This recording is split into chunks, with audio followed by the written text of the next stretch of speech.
Chapter 1. Xiao Xian sat on the modified bus and looked out the window at the rolling mountains.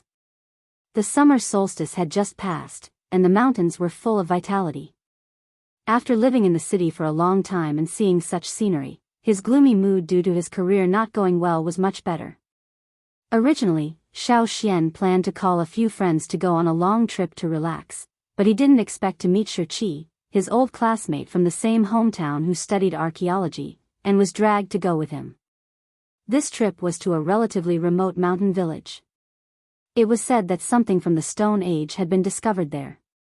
A group of people had already gone there, and this was the second group. Xiao Xian listened to his old classmate talk about primitive skulls, stone tools, and rock murals. He even took out a few pictures to explain in detail. Researchers were like this. Once they got in, it was difficult to pull them out. Although Xiao Xian didn't understand, he still listened to him respectfully. The paper was filled with rock paintings that had been discovered during archaeological research. Xiao Xian looked at them and felt that they weren't as good as his nieces and nephews who were in kindergarten. The lines on the drawings were relatively simple. He could roughly see that some people were holding tools to hunt. There were also some drawings of various animals, but he didn't know what the rest were. This is a drawing of a sheep. But this goat is way too big, said Xiao Xian as he pointed at a picture. The picture depicted a sheep with long and huge curved horns. There was also a person holding a bow and arrow beside it, but the proportions didn't seem normal. The person's head only reached the sheep's back.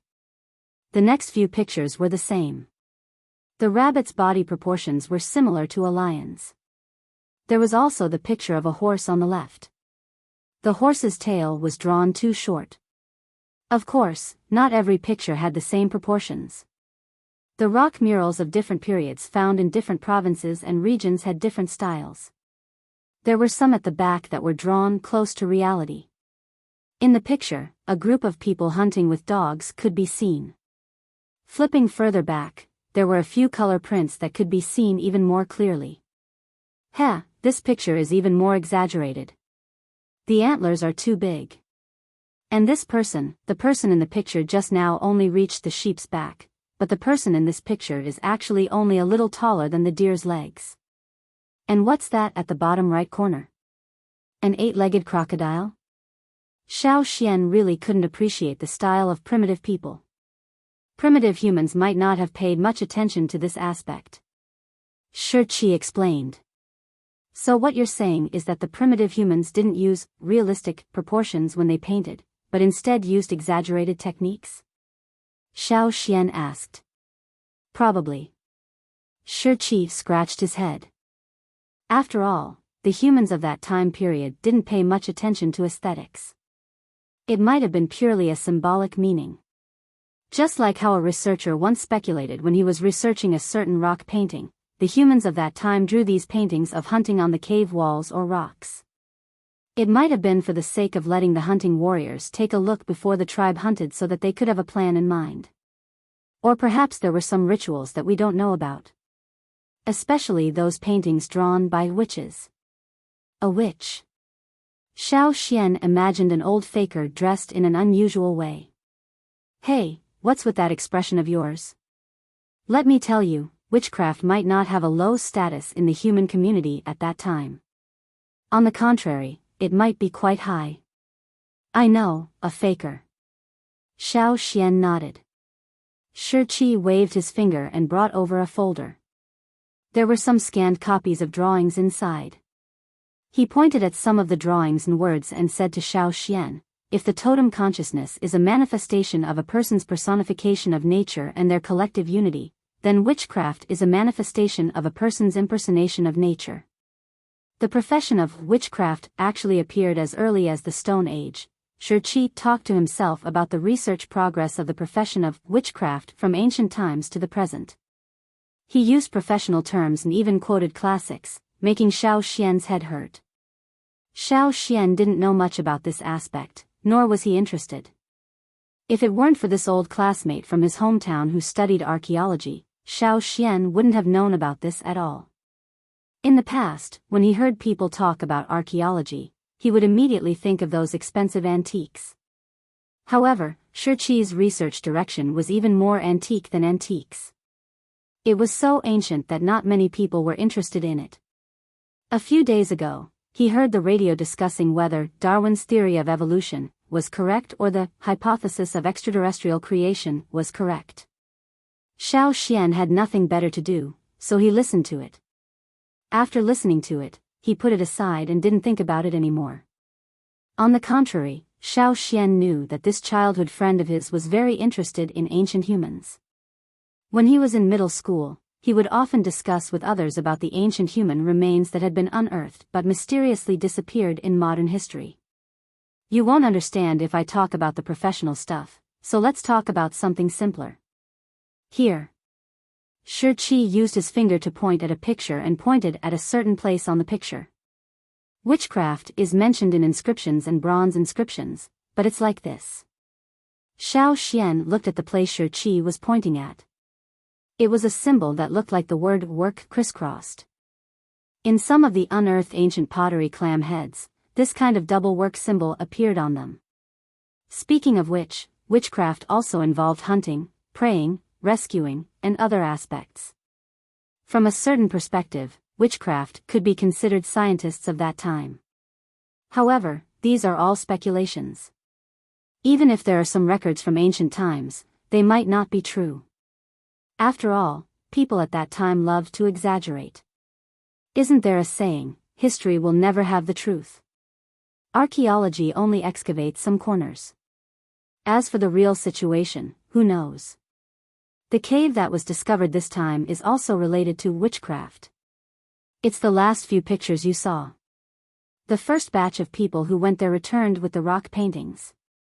Double work symbols were also found in that cave, so they speculated that it might be the dwelling of a certain witchcraft. Last month, there was a short earthquake where the village was located. It was probably because of this that the cave was exposed. I've never heard anyone mention it before.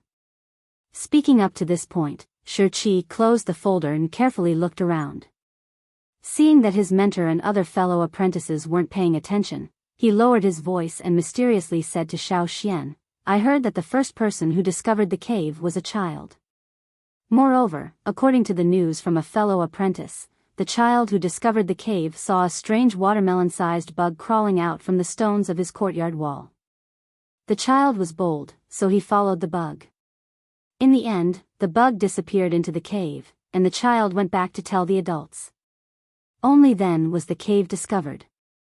A watermelon-sized bug? Xiao Xian felt that this was absurd.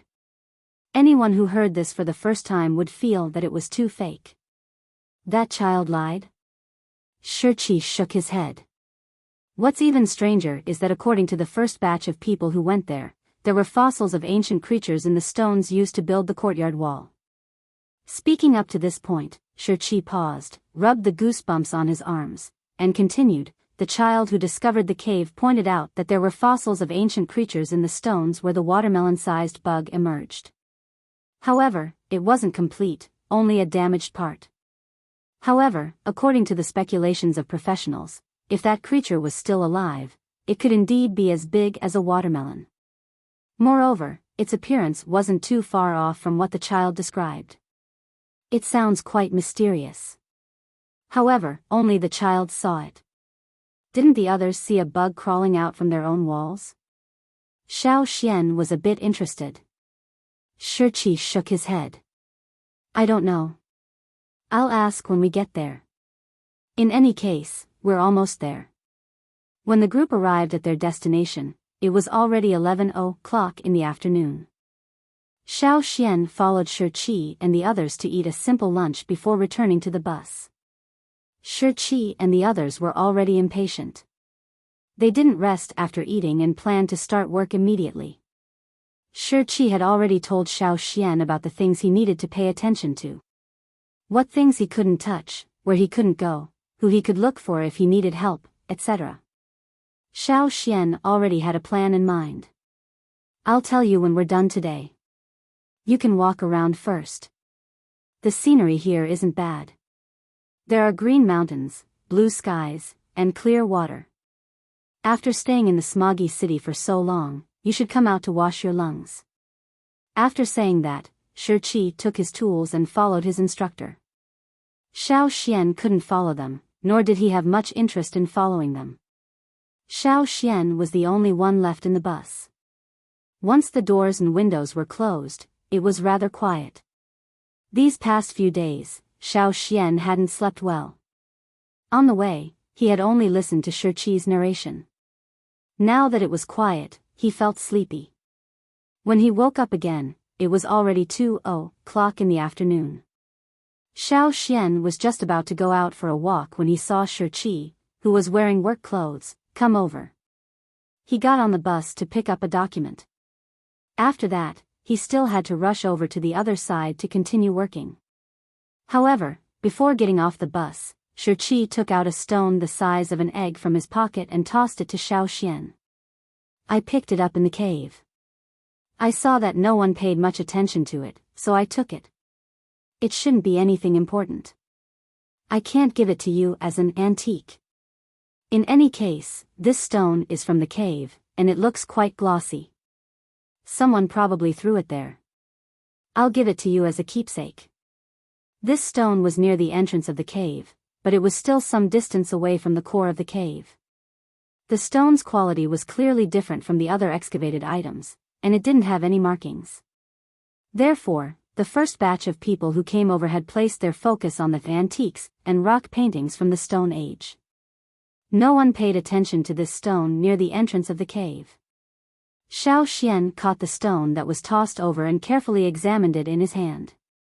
It didn't feel any different from other stones. It was dark green in color and shaped like an egg. Its surface was quite glossy, as if it had been deliberately polished. It didn't look very ancient. Even if it wasn't an antique, it wasn't bad to play with or use as an ornament. Xiao Xian didn't pay it any mind and played with it in his hand for a while. For some reason, he felt that this stone wasn't warm enough. He held it in his hand for more than 10 minutes, but it was still cold. After thinking about it, Xiao Xian took out a lighter and used it to burn the stone. Logically speaking, the place that came into contact with the flame should have burned his hand, but the truth was that after burning it, it was still as cool as before. After looking around, Xiao Xian took a fruit knife from the table and placed a piece of paper on top of it. He planned to use the knife to scrape off some of the stone's fragments and take it to the archaeological vehicle to help examine it. However, Xiao Xian used the knife to scrape the stone, but there wasn't a single mark on it. He couldn't even drill a single mark with the knife. Fire couldn't heat it up, and a knife couldn't cut it. It really was a strange stone. Xiao Xian took the stone and got off the bus, planning to let Shi take a closer look at it later. The place where the car was parked was already very close to the village. It was just that the road ahead wasn't easy to walk on. Some of the villagers in the village went to work, while the more idle ones went to the newly discovered cave to watch the excitement. Thus, when Xiao Xian entered the village, he only saw 2 or 3 people walking around. Outside the village, there was a 2-meter-tall stone wall. It was said that it was built a few decades ago to guard against wild beasts. The stone came from the mountains, but in recent years, there weren't any large wild beasts around, so no one paid attention to these stone walls. At a glance, he could see large chunks of stone on the stone wall. They were very old and had a sense of desolation. Xiao Xian played with the stone in his hand and stared at it. Xiao Xian heard that the stone on the stone wall had fossils of ancient creatures. He recalled the watermelon-sized bug that Shi had mentioned. Just as he was about to shift his gaze away, Xiao Xian suddenly discovered that a snake-like thing had appeared on the stone wall. It was still wriggling. It was as thick as a water tank, and its scaly patterns were suffused with a cold light. Even though it was a few meters away, Xiao Xian felt a bone-chilling chill. It shocked Xiao Xian so much that he almost jumped up. However, when Xiao Xian blinked and looked again, he discovered that there was nothing. The stone wall was still that dilapidated stone wall that had been exposed to wind, sun, and rain for a long time. Was it an illusion? Xiao Xian looked at the other parts of the stone wall. Then, his gaze fell on a gap in the stone wall. There was a large rock that had been left behind after the stone wall collapsed. The smaller one had been picked up by the villagers to build their own walls, while the larger one had been left here. At that moment, Xiao Xian saw a small green sprout emerge from the rock. The sprout rapidly sprouted leaves and grew taller. At the same time, several vines extended in all directions. The gap that was originally more than 3 meters long was covered by the vines and branches in the blink of an eye. His nose seemed to be filled with the fragrance of plants. Xiao Xian took a few steps back and took a deep breath. When he focused again, he discovered that the vines and branches had all disappeared. The stone wall was still there, and the large, bare rock was on the ground. Sensing something strange in his hand, Xiao Xian looked down at his hand that was holding the rock. The rock that couldn't be burned by fire and cut by knives instantly turned into sand and fell through the gaps between Xiao Xian's fingers. When the last grain of sand fell, Xiao Xian's vision turned dark. Chapter 2. In the cave, there were about 20 children lying around. 7 or 8 of them were covered by a thin piece of animal skin with a few holes. The others who were not covered either had their own animal skin covers or were curled up on the side. Regardless of whether they were covered by a blanket or curled up on the side, they were all sleeping soundly. Because it had been a long time since the cave was cleaned, and there were many people sleeping, there was an unpleasant smell in the cave. Yang Guang was able to sneak in through the ventilation openings around the cave, barely allowing some light to enter the dark cave. Near the edge of the cave, under the vent, a child wearing tattered animal skin was sleeping there. However, unlike the other children, there was a big dog sleeping next to him. It was almost as big as him. Xiao Xian opened his eyes and looked at Yang Guang, who was already up to his shoulders. He rubbed his eyes and got up to tidy up the hay under him. Seeing Xiao Xian's movements, the large dog that had its eyes closed quickly got up and obediently squatted next to him so that Xiao Xian could tidy up the hay. After tying up the hay, Xiao Xian carried the hay in one hand and the dog's leash in the other and walked out of the cave. He had inexplicably come to this primitive place and become a little brat in the wilderness. The original body of Xiao Xian's body was very thin and weak, probably due to illness. It had been more than half a year since Xiao Xian woke up in this body. No matter how uncomfortable he was, he could only grit his teeth and bear with it. Staying alive was the most important thing. Xiao Xian had never thought that he would really come to such a place. This place was very different from the primitive tribes of the Stone Age that he knew. The appearance of the people here was nothing special, but their nature was different. Have you ever seen an ordinary person holding a water tank-sized rock with one hand and strolling on the street like nothing happened? Have you ever seen an ordinary person jump 3 stories high without the help of other tools? Have you ever seen an ordinary person jump down from a tree that was more than 10 meters high and still stand steadily? In any case, Xiao Xian had never seen him in his previous life, but in this life, he could see him every day. As for the cave they just came out of, its original name was Crouching Ox Cave, because the cave looked like a beaten ox. The name was given by the tribe's shaman. However, after nearly 1,000 years, the tribe multiplied and built their own houses outside. In the end, this cave was used to take in the orphans of the tribe. Hence, it was called Children's Cave by the people of the tribe. The children living there had no relatives to take care of them, and the people of the tribe were unwilling to take them in. In short, the Children's Cave was the tribe's orphanage. Ever since Xiao Xian had arrived here, he had not seen anyone from any other tribe. He had heard that the Yanjiao tribe was the only tribe in this mountain range. The isolated tribe lived a self-sufficient life. Xiao Xian walked slowly with the dog. It didn't take long for them to see wooden houses of different sizes. Some of them were made of wood, stone, grass, and mud. Compared to the former, the wooden houses were slightly larger and looked more solid. These houses could be considered as luxurious houses near the foot of the mountain.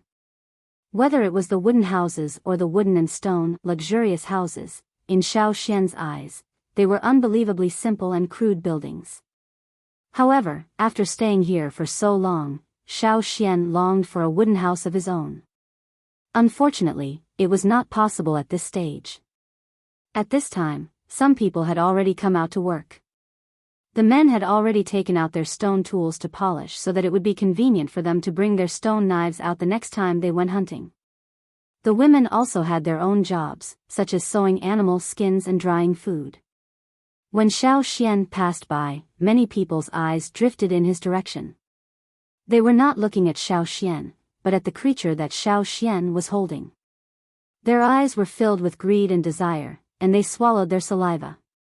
In their eyes, Xiao Xian was holding a large piece of meat, enough for them to eat several meals. The eyes of those who had gotten up early to work and were still hungry were green with envy. However, when they saw the thing on the neck, they reluctantly resisted the urge to snatch it. It was a witch plate, which meant that it belonged to the witch. They did not dare to touch it. In their eyes, Xiao Xian was just helping the witch look after the wolf. Yes, the wolf that followed Xiao Xian was actually a wolf. It was born in the mountains, but when it was young, it was found by a hunting warrior in the tribe and brought back for Xiao Xian to eat. At that time, the witch of the tribe happened to pass by and left a plate with the witch's pattern before leaving. Xiao Xian named the wolf Caesar, which was also the name of the dog that Xiao Xian had in his previous life. He had kept Caesar as a dog until now. The people here were very strange. They respected the witch very much, but after seeing the witch give a plate to Xiao Xian, their attitude towards Xiao Xian did not change much. The only difference was that they did not want to kill Caesar and eat it. As for other things, they did what they should do. After all, the witch did not ask them to help Xiao Xian. How could a big shot like the witch have the time to care about a child? After a long time, everyone got used to having a child with a wolf. Caesar had grown up from a cub that did not have all his teeth, and the witch had never appeared again.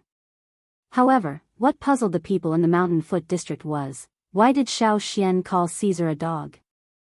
What was a dog? This question did not last long, because no one cared about it. They were too lazy to care about it, and were busy with more important things, food. Xiao Xian was already used to the surrounding gazes, and continued to walk while holding Caesar's hand as if nothing had happened. Even if the people in the tribe were greedy, they would not steal the witch's things. Just as Shi Qi said, the witch's status in the tribe was very high. As for why the witch, who lived in the noble district, on the mountain and had a high status in the tribe, would give Xiao Xian, a person with a low sense of existence who slept in the child's cave, a precious plate, it could be attributed to a word that Xiao Xian had mentioned at that time, raise. At that time, Xiao Xian had said that he would raise Caesar, who was still a wolf cub, a little older before eating it. However, the witch, who happened to pass by, heard it and asked Xiao Xian to raise him. In order to prevent the people in the tribe from robbing him, the witch left behind a plate, which was hung around Caesar's neck. That witch was very interested in raising, but in the past half a year, that old man had never appeared. Therefore, Xiao Xian's impression of that old man was, an irresponsible old faker. Was it easy to raise a wolf? Being stared at every day by the people around him with green eyes, without a strong psychological endurance, he would have gone crazy long ago. All in all, raising Caesar was purely a coincidence. Life was so difficult. Although the food in the child's cave was taken care of by the tribe, he was still hungry. Xiao Xian sighed helplessly, looked ahead, and then the corner of his eyes twitched. In front of him, there was a person carrying a stone stick, about 2 meters long and shaped like a baseball bat, but much thicker. This thing was heavy enough. According to Xiao Xian's standards in his previous life, even if he could carry it, it would be very difficult. However, that person was carrying it as if it was just an ordinary hoe, yawning leisurely as he walked up the mountain. He was probably going to discuss hunting matters with his hunting team. That was the people here, normal people. As for Xiao Xian, he belonged to the disadvantaged group, who had not awakened his totemic power. When he grew up to 10 years old and awakened his totemic power, he could be counted as an ordinary warrior in the tribe, who had the ability to go out and hunt. Totemic power was the only standard to determine whether a warrior could become a hunting warrior in the tribe. As for what exactly totemic power was, Xiao Xian did not know, but maybe he would know when the time came. At that moment, the man carrying the stone stick in front of Xiao Xian, who was still sleepy, did not notice that the leather shorts he was wearing were almost down to his knees. He was walking in broad daylight as if nothing had happened. The people around saw him and did not react. Xiao Xian tried to hold back, but still said, "The man carrying the stick in front, your pants are down." The man walking in front of him yawned and turned around when Xiao Xian shouted for the third time. He glanced at Xiao Xian, and his eyes stayed on Caesar for about half a minute. Then he looked down at his pants, calmly pulled them up, tied the rope, and continued walking up the mountain with the stick. Xiao Xian did not say anything more.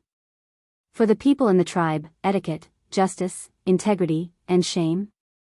What the hell is that? Was it edible? If it was not edible, then why did you say it? Chapter 3.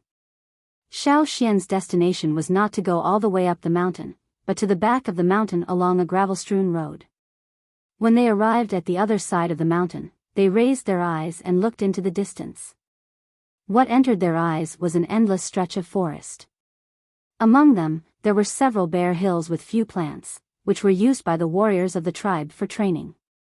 It was also the main source of stone tools used by the hunting warriors.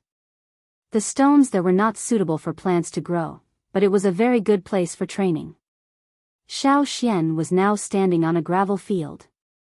The gravel was not formed naturally, but was broken by people. The useful stones that could be processed had already been picked up by the people of the tribe. The rest were useless debris, and no one would come here usually. It was very quiet, but he could hear the booming sounds coming from the nearby mountains. Xiao Xian had not seen the totem warriors train with his own eyes. He heard that the totem warriors were very destructive when they trained. Vulnerable people like Xiao Xian were not allowed to get close to them. Many people who went to watch without saying a word were accidentally injured. Looking back, Xiao Xian loosened the straw dog rope in his hand. "Go eat your noodles." Caesar, who could no longer hold himself back, immediately ran on the gravel. As he ran, he sniffed with his nose. When he smelled something, he used his forelimbs to dig quickly and vigorously in that place. After a while, he pulled out a worm that was as thick as an adult's thumb and about a foot long and ate it. Then he continued to look for the next one. Those worms were called stone worms by the people of the tribe. They looked very similar to earthworms, but were much bigger. The one Caesar just ate was small. Xiao Xian had seen a stone worm as thick as an arm. He heard that there were bigger ones, but the bigger the stone worm, the deeper it was underground. Therefore, there were only small ones left on the surface. Stone worms tasted bad, and many people would have severe diarrhea after eating them. Therefore, the people of the tribe did not put stone worms on their menu. Therefore, Caesar, who was very interested in stone worms, took advantage of the opportunity. As a wolf, it was pitiful enough that it had to eat insects. Carrying the bundle of grass, Xiao Xian found a suitable place to dry the bundles of grass. He spread the bundles of grass out to dry so that he could sleep more comfortably when he returned to the cave at night. After laying the grass, Xiao Xian observed the surroundings. After confirming that there was no one else, he went to the side of a short tree at the edge of the gravel field. He pushed aside a layer of gravel on the ground and took out an extremely crude stone knife tied to his waist to dig. Soon, a stone bowl buried below was exposed. The stone bowl contained a piece of dried meat. Xiao Xian quickly took out the jerky and buried the stone bowl back in its original place. The jerky was only half the size of a palm. It was hard and had a fishy smell. If it was the Xiao Xian from his previous life, he wouldn't even give it a second look. But now, after experiencing real hunger for a long time, tasteless could also become a world delicacy. Look at how simple her life is. It's all because she's forced to. After eating something, she suddenly felt much more energetic. Xiao Xian stood up to stretch his muscles and bones. He did a few rounds of fitness boxing that he often practiced in his previous life. This was what Xiao Xian had to do every day. When he first woke up in this body was very weak. On the other side, Caesar was still digging for food, but he did not lower his vigilance. He paid attention to the surroundings and looked around from time to time. This was also the reason why Xiao Xian dared to take food directly. Otherwise, if other hungry people in the tribe found out, the meat would have to change owners. Xiao Xian was now alone and helpless. His arms and legs were thin, and his face was yellow, and he was weak at fighting. If it weren't for the experience he gained from his previous life and the ruthlessness he forced out after coming here, he might not even have the energy to walk around. After practicing a few rounds of fitness boxing, Xiao Xian stopped to catch his breath. But then he noticed that Caesar, who was pulling a stone worm out with its mouth, suddenly turned around. The sudden change of direction tore the stone worm in half. The half that was still underground quickly retracted back into the ground. Even if there was only half left, they could still grow back and continue to live after a period of time. And the half that was bitten by Caesar was twisting its body and violently whipping Caesar's mouth. Caesar did not eat the stone worm directly, nor did he pay attention to the stone worm's whipping. Instead, he stared in one direction and made a gurgling sound from his throat.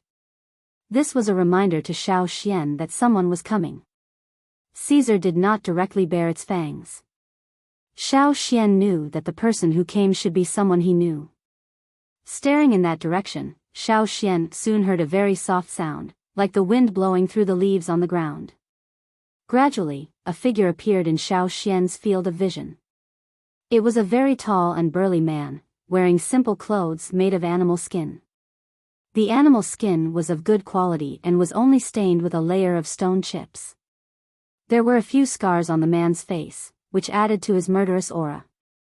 The parts of his body that were not covered by the animal skin were also scars of different sizes. A circle of stone tools hung from his waist. Those were carefully selected stones that were to be processed into stone tools. Those stones were different from the gravel under Xiao Xian's feet. Those stones were much harder than the ones under Xiao Xian's feet. After being made into tools, they would be more useful for hunting. They were much more advanced than the crude stone knife in Xiao Xian's hand. If they were exchanged for meat, the smallest rough embryo would be enough for Xiao Xian to eat for several days. Probably because he was used to sneaking around in the forest while hunting, he walked like this on a daily basis. Basically, there was no sound, and this was the result of him not being careful. If he really wanted to hide, Caesar might not be able to find him immediately, and Xiao Xian wouldn't even hear a little bit of sound. Caesar's gurgling sound was still coming out of his throat. The man looked at him, and Caesar immediately tensed up. He opened his mouth, revealing his 4 unusually long fangs. The half of the stone worm that fell on the ground was about to drill into the ground to escape, but he was not distracted. He just stared at the man. For the warriors of the tribe, wild beasts were just prey and food. Caesar naturally belonged to that category. Even if the man just glanced at Caesar and did not really want to kill him, his hunting instincts made him reveal a kind of dangerous aura after seeing a wild beast, which made Caesar very afraid. Seeing this, Xiao Xian had to be the first to speak. "Uncle Mai, good morning." The middle-aged man who was staring at Caesar turned his eyes from Caesar to Xiao Xian. When facing Xiao Xian, the knife-like aura that he showed because of Caesar was much more restrained, and did not make Xiao Xian feel too much pressure.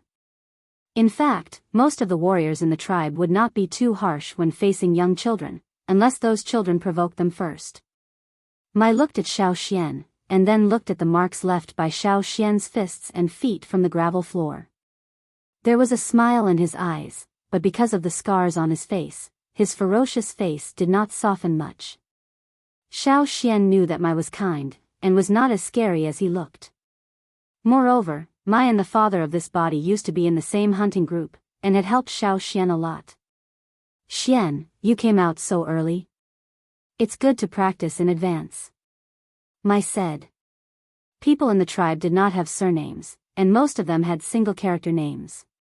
Probably for ease of remembering, Xiao Xian's original name was Xian. When in Rome, do as the Romans do. Xiao Xian gradually got used to it. As for the way of addressing people, because there was a senior in the tribe who liked to call people, first, and then call them by their names. Later, the younger generation followed suit, and now, some people in the tribe still like to call people, before their names. Of course, they would not be so casual with the seniors and some people with special status in the tribe. Among the people living at the foot of the mountain, including the children in the children's cave, they could not awaken their totemic power in their childhood, so they seldom came out to exercise. Basically, they ate and slept, and then ate again. At most, they would come out to play for a while. After all, exercise were very tiring, and they would get hungry easily. For the poor people living at the foot of the mountain, they would try to reduce their energy consumption as much as possible. Even the adults agreed that their children should exercise less. But obviously, Mai agreed with Xiao Xian's behavior more. Practicing now would benefit him in the future. Uncle Mai, did you come back from the training ground? Xiao Xian asked. Yes. Mai nodded slightly. The warriors in the tribe did not have a fixed time for training. As long as they did not miss the hunt, they could arrange their time freely. Uncle Mai, it seems that you are in luck this time. By the way, Uncle Mai, I heard from Lang Jie that it's your turn to go hunting tomorrow. I wish you all the best, and hope you can come back with a rewarding journey. Xiao Xian said. Lang Jie was a warrior in the same hunting group as Mai, and Caesar was adopted by Lang Jie for Xiao Xian. Lang Jie meant ground bow in the tribe's language. He was just like his name. Mai heard Xiao Xian's words and answered with a smile. Tomorrow they would go hunting, and it might last for a few days. So he had to go back and rest, so that he could go hunting in his best condition tomorrow. Mai did not say much, and planned to leave. After taking 2 steps, Mai stopped, turned around and shouted, Xian. Xiao Xian looked at Mai, and saw Mai pour out a piece of dried meat from the animal skin bag and throw it to him. Warriors would bring their own food when they went for training. After all, the training ground was mostly rocks, with few plants and even fewer animals. In order to make up for the loss of physical strength, they would prepare food in advance. The dried meat Mai gave Xiao Xian was prepared beforehand, and there was still a little left. He planned to eat the last piece on the way back, but he did not expect to meet Xiao Xian here, so he gave it to him directly. Xiao Xian did not have the ability to go hunting, and the tribe did not allow them to go hunting. This was one of the ways the tribe protected the children. Thank you, Uncle Mai. Xiao Xian said. People in the tribe did not have enough food, especially in this season. Not everyone was as generous as Mai. After giving the meat to Xiao Xian, Mai said, My training ground is on the mountainside, where you can see the sun set. After telling Xiao Xian the specific training location and telling him to be careful, Mai left. When Mai's figure disappeared, Caesar also relaxed. He looked at the ground and found that half of the stone worm had already escaped. He dug the ground to vent his anger, and used his nose to smell carefully. He wanted to continue tracking and catch the escaped prey again. However, Xiao Xian did not plan to let him have his way. Mai gave him a chance to fill his stomach today. He buried the dried meat in the stone bowl, and covered it with stone chips to camouflage it. Xiao Xian looked in the direction Mai pointed at, and called Caesar over. Let's go, Caesar. Let's do something big.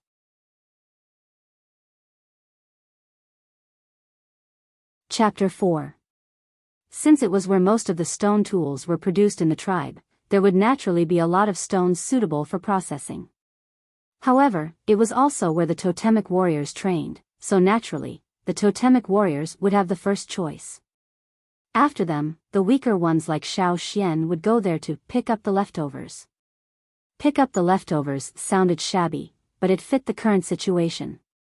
Generally speaking, when the others in the tribe wanted to pick up the leftovers, they would do it when the sun was about to set. Only then would the warriors in the training ground rest. At other times, the training ground was very dangerous for those who had not awakened their totemic power. The flying stones smashed by the warriors' fists were no different from bullets to the weaker ones. However, with Mai's guidance, it would be much easier for Xiao Xian to get there. If he could find good stones, he could bring them back to exchange for many things. Of course, Xiao Xian would not let go of this opportunity.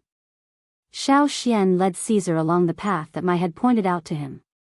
Along the way, they could hear the sounds of explosions coming from several training hills.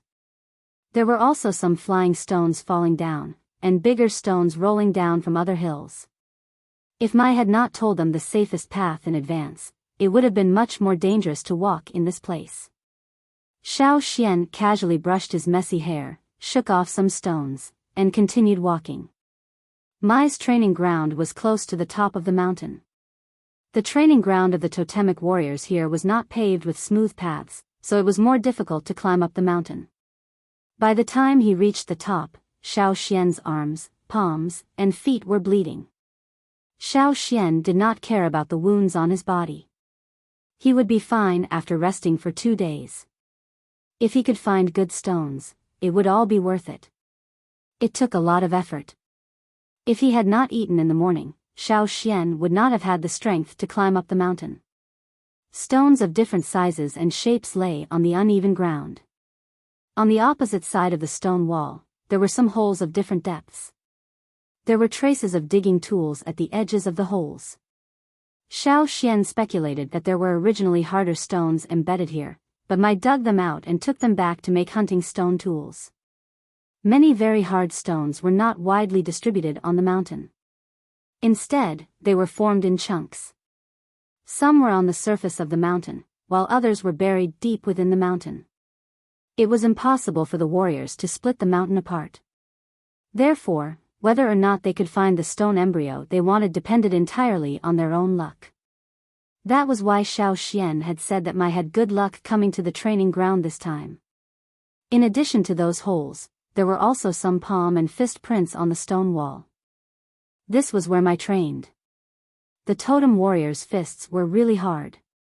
If it were Xiao Xian, even if it was the weakest part of the stone wall, he would still be able to break it with a single punch. Mai had already picked out the hardest stones with the best appearance. The stones that Mai wanted were naturally of higher quality. Of course, Xiao Xian would be able to use the ones left behind. No longer thinking about it, Xiao Xian asked Caesar to be on guard while he hurried to look for stones that could be exchanged for food. If he was late, someone would definitely come and rob him. Xiao Xian picked up a half-foot-long rectangular stone. Its shape was not regular, it was not big, and it was not heavy. However, Xiao Xian knew that the heavier the stone, the better the quality. There were many types of stones that Xiao Xian had never seen in his previous life. Even some of the common knowledge he had in his previous life was useless in this world. What Xiao Xian had now was all the new knowledge that he had accumulated over the past 6 months. He did not know how to quickly identify the quality of a stone. His contact with stones was limited, and he was not like those experienced totem warriors who could identify the quality of a stone at a glance. Therefore, Xiao Xian adopted a stupid method. He first looked at the shape of a stone that was suitable for processing, then cut it with his stone knife to see the depth of the mark on the stone. Generally speaking, the shallower the mark, the better the quality of the stone. Xiao Xian swung his knife at the edge of the stone. After a crisp sound, there was only a shallow mark on the stone where the knife had been cut. Seeing this, Xiao Xian was delighted. This stone could be processed into an arrowhead or spearhead. As for what kind of shape it would be, that was up to the stonemason. Xiao Xian only needed to take it to the stonemason to exchange for food. Putting the stone into the rough animal skin bag that he carried with him, Xiao Xian planned to continue his search. However, Caesar noticed something strange. Xiao Xian carefully moved to Caesar's side and looked in the direction that Caesar was pointing. There were 3 children, about 10 years old, who were taller and stronger than Xiao Xian. These 3 old acquaintances were Xiao Xian's old rivals. They were the 3 little bastards who always tried to steal Xiao Xian's things. The 3 of them were not from the children's cave. They belonged to different families and lived in the mountain foot district. They often played together. Their battle with Xiao Xian had started a few days after Xiao Xian woke up in this world. At first, Xiao Xian's mentality had not changed yet. He would always bring them back to the world of his previous life. Even when he fought, he would show them mercy. The result of his mercy and pity was that Xiao Xian lost the jerky that he had worked so hard to obtain and was beaten into a pig's head by the 3 little bastards.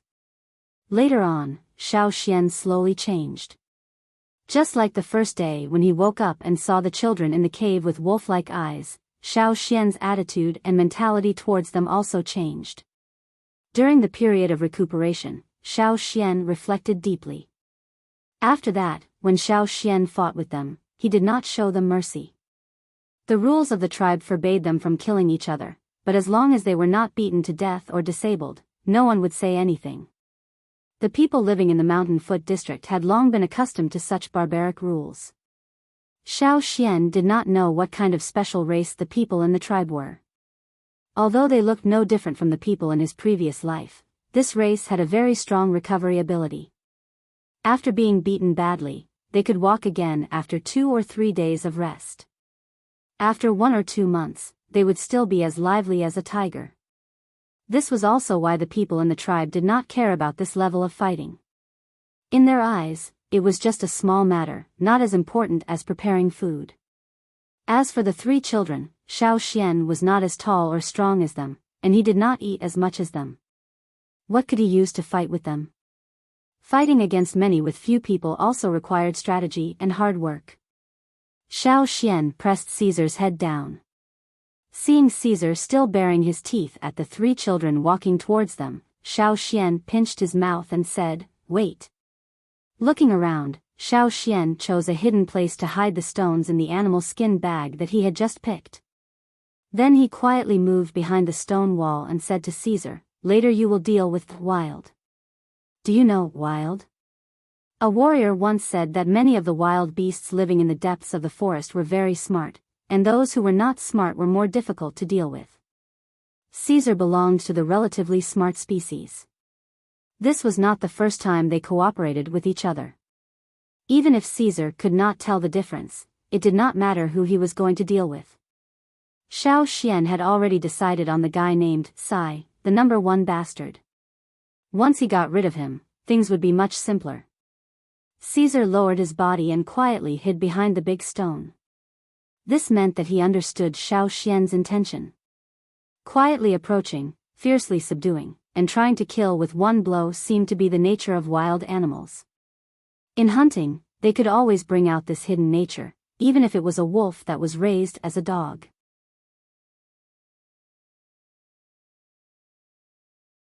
Chapter 5. Of course, Xiao Xian didn't want Caesar to kill Mai with a single blow, because the tribe didn't allow it. However, Xiao Xian would never give up something that was already in his hands. Not to mention, it was these 3 little bastards who came, so there was no need to even mention it. While Xiao Xian was thinking about whether to use his fists or stones, the 3 kids walking up the mountain didn't notice that Xiao Xian was lying in ambush. Their attention was focused on other places, guarding against flying stones. They didn't know which was the safest way to go up the mountain, so they could only make a rough judgment based on the sounds they heard, and avoid the places where the sounds came from. "Jean, is it really this way?" Sai, who was walking in the front, avoided a falling stone from above, and looked at the people hiding behind him with anger. His eyebrows were almost raised. The timid kid named Jean shrank his neck and said, "It must be. My father is in charge of patrolling today. He saw Mai going down the mountain from here, so he should be here soon. Mai is a mid-level warrior, so he must have left a lot of good stuff." Sai snorted, kicked away the falling stone at his feet, and continued to walk forward.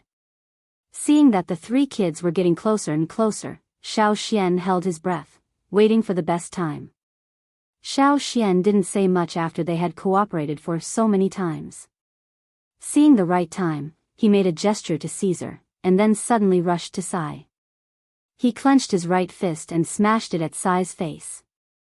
Sai's reaction wasn't slow either. He was the most powerful one among the three, so when Xiao Xian suddenly attacked him, he didn't have time to completely dodge. He only had time to move sideways to avoid being punched in the nose, but his face suffered. Before he could react, his jaw was hit again. This series of attacks made Sai feel dizzy for a moment, and his body fell backward. But this was just the beginning. In just a moment, Xiao Xian's fists came one after another, and hit Sai's face one after another. Xiao Xian didn't choose to smash Sai with a stone in the end. Even if he was barehanded, it was still not a pleasant feeling to be punched one after another. The people of the Yanjiao tribe were physically strong. Even the children who hadn't awakened their totemic power were much stronger than most of the people Xiao Xian had met in his previous life. Xiao Xian wanted to solve the problem quickly, so he didn't hold back. On the other side, when Xiao Xian rushed towards Sai, Caesar also pounced on Yi. Just as Xiao Xian had trained, Caesar did not bite Ye's flesh directly. Instead, Caesar directly bit the animal skin and the straw rope around Ye's waist. Caesar did not let go and dragged Yi in other directions. Even though Caesar was still in its infancy, it could easily drag a 10-year-old child and run. Caesar did not let Yi cause any trouble for Xiao Xian, nor did it give Yi a chance to get up. As for the third person, Zhan, he was the most timid of the three. He was not as fierce or strong as the other two, so Xiao Xian left him for last. When Xiao Xian suddenly rushed over to attack Sai, both Zhan and Yi were shocked. Before Yi could help Sai, Caesar had already pounced on them. Looking at the sharp teeth in front of them, Zhan and Yi almost peed in their pants. Yi, who was violently dragged away by Caesar, screamed for help. Zhan, who was still in the same place, reacted after a while. Then he waved his wooden stick at Xiao Xian. Xiao Xian punched at Sai's face while paying attention to Zhan's reaction. He dodged the wooden stick with his head and felt a burning pain on his back. He didn't dodge Zhan's wooden stick immediately, but just punched Sai faster. Sai was 2 years older than Xiao Xian and stronger than Xiao Xian. However, he was still a kid who hadn't awakened his totemic power. Under Xiao Xian's storm-like attacks, he soon lost his fighting ability. Xiao Xian gasped for breath. If he couldn't finish the fight quickly, he would be the one to lose. In the past 6 months, he had suffered enough because of his hesitation. After solving the biggest problem, Xiao Xian rolled away to avoid the wooden stick that was coming at him, and looked at Zhan. Xiao Xian's ferocious look was still there, which made the timid Zhan's hand that was holding the wooden stick tremble a few times. Zhan saw that Sai had been beaten to the ground, and it was impossible for him to fight back in a short time. Yi was obviously in a difficult situation, and he could still hear his panicked cries. Zhan tightened his grip on the wooden stick and felt his heart skip a beat. When he met Xiao Xian's eyes, Zhan unconsciously looked away. Seeing Zhan's cowardly look, Xiao Xian knew that this guy had already decided to retreat. Xiao Xian straightened up and walked towards Zhan step by step. Xiao Xian didn't move fast, but every step he took made Zhan feel like he was being hammered in the heart. Every time he was hammered, Zhan's face darkened. Between the two of them, Zhan was the one with a weapon, and Zhan was also the taller one. But judging from the momentum, it was obvious that Zhan was completely at a disadvantage. When Xiao Xian was only 1 step away from Zhan, Zhan shivered and threw away the wooden stick in his hands. Then he quickly stepped back, which meant that he didn't want to fight with Xiao Xian and took the initiative to show his weakness. After fighting with each other so many times, Zhan knew that as long as he made such a choice, Xiao Xian wouldn't continue to chase and beat him, even if he had hit Xiao Xian a few times. Sai, who just felt a little better, looked up and saw Zhan's cowardly look. He was so angry that he almost vomited blood. Damn it, stupid teammate. When Sai found out that the attacker was Xiao Xian, he cursed in his heart, shit. The last few times they fought with Xiao Xian, they didn't win. This time, he didn't even have time to fight back before he was beaten to the ground. Sai felt so sullen. It wasn't easy for him to risk his life and come here to pick up some scraps, but he didn't expect Xian to be here as well, and he even came earlier than them. Did this guy have a wolf's nose? On the other hand, the three of them not only came late, but also lost the fight. Thinking of this, Sai looked at Xiao Xian as if there was a deep hatred in his eyes. Xiao Xian didn't pay attention to Sai anymore. He didn't want to let Zhang go so easily today, but he didn't beat him down like he did to Sai. Instead, he kicked him to Sai. Picking up the stick that Zhang dropped on the ground, Xiao Xian walked to Sai and Zhang, who were lying on the ground.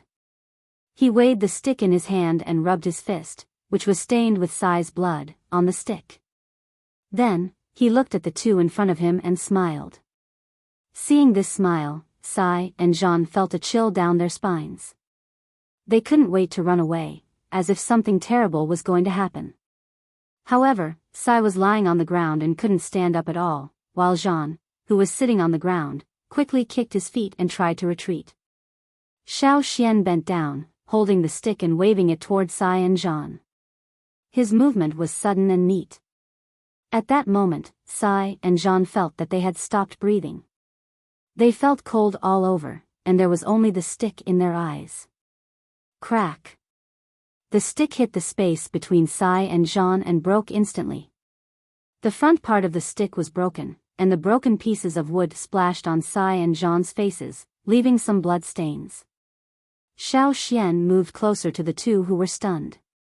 These things are mine. You can go after I pick them up. Understand? His voice wasn't loud, but it carried a strange sense of oppression. It gave Sai and Zhang the feeling that if they didn't show weakness now, they would be hit by the stick just now. Sai didn't say anything, but still stared at Xiao Xian angrily. Beside him, Zhang was trembling all over. He nodded quickly to show that he completely understood, with caution and fear in his eyes. No wonder my parents didn't allow me to get close to the kids in the orphan cave. The kids from the orphan cave were really scary, even scarier than Sai, who often beat people up. Zhang thought to himself. Xiao Xian didn't continue to waste time on them. Since Sai and Zhang could come, the others might come too. Xiao Xian could only defeat the three kids by tricks, and that was with the help of Caesar. If more people came, or older kids came, Xiao Xian would have to retreat. Thinking of this, Xiao Xian sped up his picking.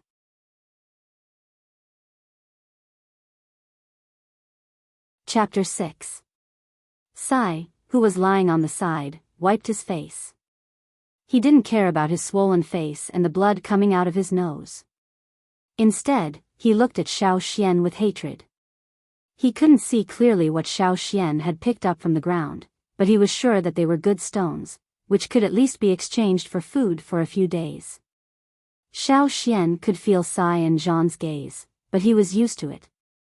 After picking up some things, he looked at the sky. It was past noon, and it was time to go back. Today's harvest was enough. Although there were some good stones here, Xiao Xian was too weak to pick up too many. It might not be a good thing for him to keep them. His strength was not enough now, but in the future, when the so-called totemic power was awakened, Xiao Xian called Caesar back and made sure that the kid named Yi, who was dragged away by Caesar, was still safe. Then he left with the stones wrapped in animal skin. When Yi, who was dragged away by Caesar, staggered back, he saw Sai lying on the ground with blood on his face, and Zhang huddled beside him. Sai, who had recovered his breath, ordered Yi and Zhang to hurry up and see if they could find any good stones to exchange for food. At the same time, they were cursing and shouting that they would beat Yi up next time, and that they would rob Xiao Xian of his things. What they didn't know was that not far from them, there were warriors who had witnessed what had just happened. However, after Xiao Xian left, those warriors also left one after another. Who was that kid? A young warrior asked the person next to him curiously. You mean the one with the wolf? I think his name is Xian, from the cave at the foot of the mountain. As for the wolf, it belongs to the shaman. Don't even think about it. The older warrior warned. He didn't know why the shaman did that, but he didn't want to know. He only knew that he couldn't rob the shaman of his things. As for the kid Xian, in his opinion, he was just helping the shaman raise the wolf. The young warrior scratched his messy hair, which was full of stone chips, and said, "How could I steal from the shaman? Hee, I just think that kid is interesting. When he awakens his power, I'm sure he won't be too bad. We can recruit him into our hunting group." It's still too early to say that. We'll have to wait for another 2 or 3 years. I think the kids on your side of the mountain are not bad. As for the kids from the caves. The older warrior shook his head. He didn't finish his sentence, but everyone knew what he meant. The distribution of the tribe was roughly divided into 3 levels. Basically, the stronger the warrior, the higher the level, closer to the top of the mountain. The mountaintop was also the center of the entire tribe. It was said that the tribe's fire pit was at the top of the mountain, the coldest part of the mountain. In the eyes of many warriors, the kids from the other side of the cave awakened their totemic powers later than the kids who lived at the foot of the mountain, and their talents were worse. Even if those kids were old enough to awaken their totemic powers and could go out to hunt, they would not let those kids join their own hunting teams. Teamwork was the most important thing in a hunting team. Any weak part of a team could bring unexpected and tragic consequences. On his way back, Xiao Xian didn't know what those warriors were talking about, nor did he know what those warriors thought of him. But he had already guessed that there were people around. He had heard a lot of things, so he guessed something. Although the warriors in the mountain didn't pay attention to the surroundings during training, they were still very sensitive to the movements around them when they were resting. The noise here would definitely attract some warriors. When Jean shouted for help in the wild, there were probably several warriors around. It was just that those warriors wouldn't easily make a move. And Xiao Xian also knew that as long as it wasn't too serious, those warriors would just watch, and wouldn't interfere. Just like just now, when Xiao Xian smashed the wooden stick on the ground, judging from the strength, if it hit any vital parts, Sai and Jean's lives would be in danger. Those warriors would definitely make a move, and Xiao Xian would leave a bad impression in their minds, which would be detrimental to Xiao Xian's future survival in the tribe. Therefore, that strike was just a warning and deterrence from Xiao Xian to Sai and Jean. Xiao Xian returned with a full load. When the patrolling warriors and the guards in charge of guarding the edge of the residential area saw Xiao Xian's bulging animal skin bag, they just asked a few questions. They didn't rob Xiao Xian's gains today, because they didn't care about Xiao Xian's things. Returning to the gravel ground where he practiced martial arts in the morning, Xiao Xian picked up 2 stones from the stones he picked up today, and then buried the rest. He didn't have time to deal with these stones now, and it was even more impossible to bring them back to the cave. There were a group of wolf cubs in the cave, who would snatch and bite anything they saw. Therefore, Xiao Xian never hid food in the cave, nor did he exchange it for food. After hiding it well, Xiao Xian sat on the ground to rest. Climbing the mountain and beating people had consumed a lot of energy. Xiao Xian looked at the rolling mountains in the distance, and then turned back to look at the residential area of the tribe. He looked at the houses at the foot of the mountain, which was the lowest level of the tribe. He lowered his head and looked at his fist, which was still stained with dried blood. It had only been half a year, and he had already become a barbarian like the Aborigines. The pressure of survival really accelerated this kind of assimilation. What was it like in the civilized era? Xiao Xian dreamed about it a few times at night, but those images were getting more and more blurry. It was clearly less than a year ago. Although this place was a little better than the uncivilized primitive barbarians that Shi Qi had mentioned, it wasn't much better. In the past, even if he saw parents beating their children, Xiao Xian would go up and mediate. When the adults beat their children seriously, Xiao Xian would even fight with them. He wouldn't hurt the children, but now? Of course, the environment was different, and the children in the tribe were not the same as those he had met in his previous life. Even if they were of the same age, their personalities were poles apart. Take the children in the children's cave for example. Even if they were scared this time, next time when it came to food, they would still decisively come up and fight for it. Moreover, each of them would be more ruthless than the last. When their emotions were stirred up, they would not be as restrained as Xiao. They would throw stones or swing wooden sticks. If you couldn't beat them, you would suffer a big loss. For example, although Jean was trembling like that just now, and looked very scared, next time, he would still swing his stick or throw stones at Xiao, and follow Sai and the others to fight for Xiao's things. God knew that when Xiao woke up in the cave for the first time, it was time for the cave to distribute food. Facing the wolf-like gazes around him, Xiao thought that he had fallen into a wolf's den. They were all children, and the oldest was only 13 years old. Most of them were 6 or 7 years old. Savagery was contagious. After a good rest, Xiao took 2 stones of good quality to a stoneware craftsman and exchanged them for 4 palm-sized jerky. 2 of them were boneless, and the other 2 were boneless. The boneless jerky was all given to Caesar, and Xiao ate the boneless jerky himself. The remaining jerky was exchanged for a small piece of cheap animal skin. Winter was coming, and he had to prepare more things in advance. When he returned to the children's cave, it was time for the tribe to distribute food every day. The people in charge of transporting food had already prepared today's food, and put it in a big stone vat. Only the warriors who had awakened their totemic power could move such a big vat. The tribe would be responsible for the food in the children's cave until the children in the cave awakened their totemic power. After that, they would leave the cave and build their own houses. Meat was also part of the food provided on a daily basis, but not much.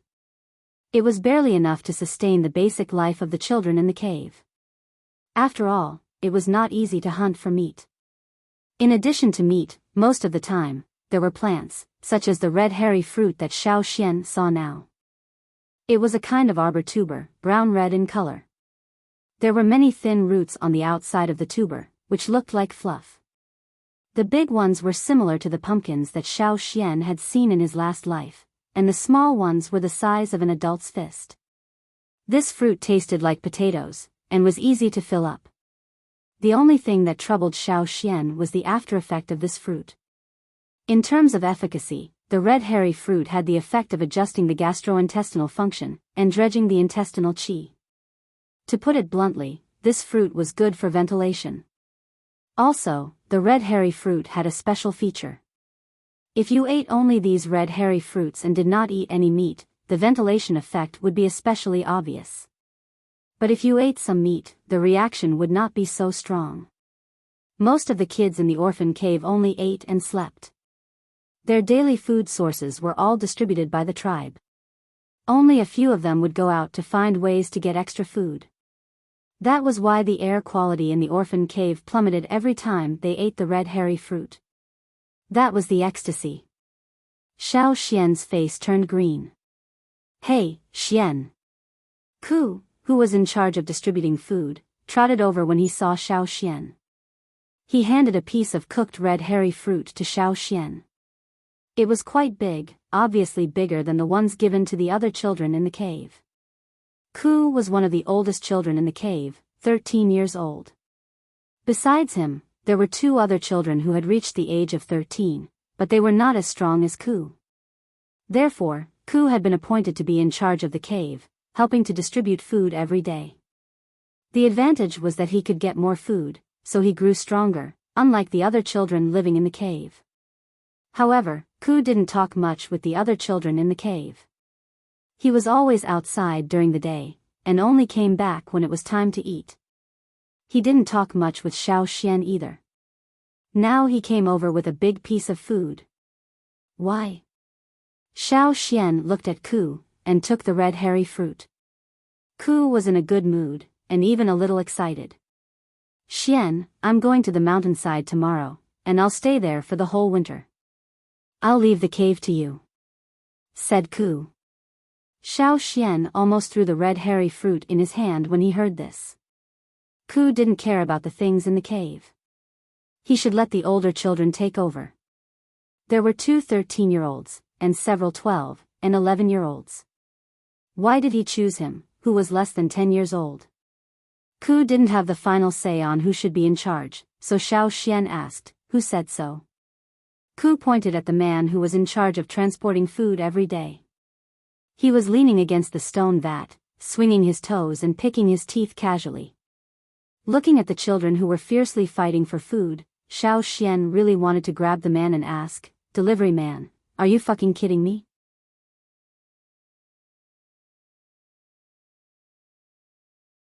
Chapter 7.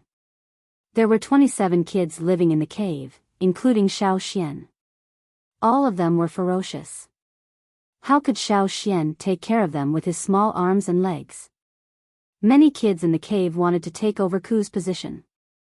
In order to get more food, Xiao Xian, who was obviously much smaller than Ku, would be dissatisfied by the other kids, and the dissatisfaction would inevitably lead to fights.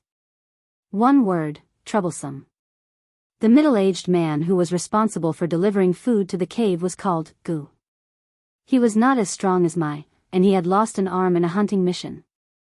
Now he could not go out hunting, so he retired from the hunting team and was responsible for delivering food every day. Xiao Xian went to ask him why, but he did not get any information. After the food was distributed, Gu left with an empty stone vat in one hand. Even though he had lost an arm, he was still strong enough to carry the stone vat with one hand. After Gu left, Ku went into the cave to announce the new decision and the person who would take over his job. From tomorrow onwards, Xian will be in charge of distributing food. After the meal, the atmosphere in the orphan cave had calmed down. But because of Ku's words, the atmosphere became tense again. The kids in the orphan cave didn't know how to complain. They didn't know how to reason, but they didn't look good. Ku did not stay any longer, nor did he explain. He quickly packed his things and left. He was old, and if there were no accidents, he would awaken his totemic power after this winter. That was to say, if he left now, he might not come back to the cave again. Ku left in a relaxed mood, but Xiao Xian's heart was heavy. He looked at the sky, and compared it to the time in his previous life. It was about 3:00 in the afternoon. There was still some time before the sun went down. Xiao Xian held Caesar's hand and went to the gravel field again. He sat on the ground, thinking about what to do next. He had planned to live a peaceful life, and wait for 2 or 3 years until his totemic power was awakened. Even if he was not talented enough and awakened late, he would awaken his totemic power naturally at Ku's age. At that time, he would go out and build his own house, join a hunting team, and go hunting. Now, it seemed that this peaceful life was no longer possible. When he left the cave, several children stared at him and Caesar with ill intentions. "Do you think they'll wake up in the middle of the night and eat you?" Xiao Xian asked as he watched Caesar pacing back and forth on the gravel. In the past, the Ku was around, so those little bastards didn't really do anything. But once the Ku was gone, the situation was hard to predict. The kids in the orphan cave were more ruthless than the other kids in the tribe. They didn't think too much. If they were really hungry, they wouldn't care about the pattern plate given by the shaman. What if they joined forces and roasted the Caesar? Xiao Xian alone was no match for the 20 or so people in the cave. Caesar didn't realize the predicament he was in. He couldn't find any stone worms on the gravel, so he started to think about going to the Black Swamp. There were 2 forbidden areas near the mountain where the tribe was located. One was a large black swamp, where it was easy to get trapped. Basically, once you got trapped, you would die. The other one was a big river in front of the mountain. You couldn't see the other side of the river. There were many river beasts in the river. It was said that in the early days, several powerful warriors in the tribe went into the river to fish, but they never came back. There were too many unknown dangers, so in the end, the leaders of the tribe decided not to let people go into the water. Therefore, except for the women in the tribe who occasionally went to the shallow beach to wash their animal skins, no one dared to touch the river. There was a small stream flowing down from the top of the mountain, where the tribe used to drink water. Naturally, no one wanted to touch the river, which was full of unknown dangers. No matter if it was the Black Swamp or the river bank, there were warriors on duty to prevent people in the tribe from entering the two dangerous areas. They were also on guard against unpredictable dangers. Without fishing, domestication, and planting, the tribe could only rely on hunting. This was also the main reason why food was always in short supply in the tribe. Food was the most important thing in everything. Caesar was such a big piece of meat walking around in front of the hungry children every night, which made the little ones in the cave drool. What should I do? Xiao Xian sighed again. He couldn't help but complain about the old faker who gave him the plate but didn't show up again. The tribe didn't allow people to enter the Black Swamp or go into the river, especially the children who hadn't awakened their totemic power. However, they didn't say that wolves were not allowed to get close to the Black Swamp. Therefore, when he came here occasionally, Caesar would go to the edge of the Black Swamp to find something to grind his teeth, such as some weird beetles that lived in the Black Swamp. After a few times, the warriors in charge of guarding the border turned a blind eye. Animals were very sensitive to danger. Of course, Caesar also knew that the Black Swamp was very dangerous, so he only wandered around the border. No one knew what Caesar had found, but he ran over with something in his mouth. He loosened his mouth and threw a black lump in front of Xiao Xian. The thing that Caesar brought over was a bug that Xiao Xian had never seen before. Different from the beetles last time, this one was softer. It was as big as Xiao Xian's palm, flat and oval in shape. It had many slender legs, and its whole body was as black as the Black Swamp. When Caesar held it in his mouth, it even used its legs to prick Caesar's nose. Caesar also brought back bugs several times before, probably for fun. After all, there weren't many creatures in the tribe that could interest Caesar, let alone catching rabbits. As a wolf, it was quite pitiful to have to deal with bugs all the time. When Caesar tried to bring back the escaping bug, Xiao Xian found that the bug spat out a lot of black bubbles from its mouth and wrapped it up. Caesar didn't like these black bubbles very much, so he loosened his mouth and threw the bug away. The black bubbles gathered together and finally became as big as a football, wrapping the bug in the middle.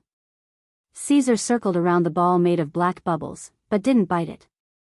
Obviously, he hated the black bubbles, probably because they tasted bad. About a quarter of an hour later, Caesar gave up on the bug hiding in the black ball and turned back to the gravel field to continue looking for stone bugs. Xiao Xian, on the other hand, was interested in the insect. He took out his stone knife and poked at the ball. He found that the originally soft black bubble had now become hard and brittle. Under Xiao Xian's forceful poke, the black football split into two halves, and the insect hiding inside ran out in panic, fleeing in the direction of the Black Swamp. The whole insect seemed to have shrunk by more than half compared to before, and it was shriveled. Xiao Xian didn't chase after the bug. He squatted down and carefully looked at the ball that had split in half. Using his stone knife, Xiao Xian found that the two black balls were very light and didn't feel much weight. He had to use a little strength to crush them. Xiao Xian studied one ball and crushed it, then looked at the other black ball. After thinking for a while, he called Caesar back and took the black ball to the river. Even if the people in the tribe came to the river, they would only move cautiously in the shallows, where it was considered safe. Xiao Xian naturally wouldn't go into the water to court death. Who knew what strange creatures were in the water? He just wanted to see if the ball was really as he thought. Xiao Xian untied the straw rope tied around his waist, tied one end to the black ball, and held the other end by himself. Then he threw the black ball into the water. Sure enough, just as Xiao Xian thought, the black ball floated on the water surface. This thing could be used to fish. They couldn't even remember the names after listening to the book. In the end, it stopped listing out the names. Now, he didn't need to list them one by one. The author's platform also had a record of all the rewards. Chen Ci would like to say, thank you for your support. It had been more than 4 months since the release of the book. Many factors caused the delay in releasing the book. During this time, many people asked about the new book, and there were always people voting for it. I'm very grateful for everyone's support and support for Chen Ci. Although it's a little late, I still want to say, I am back.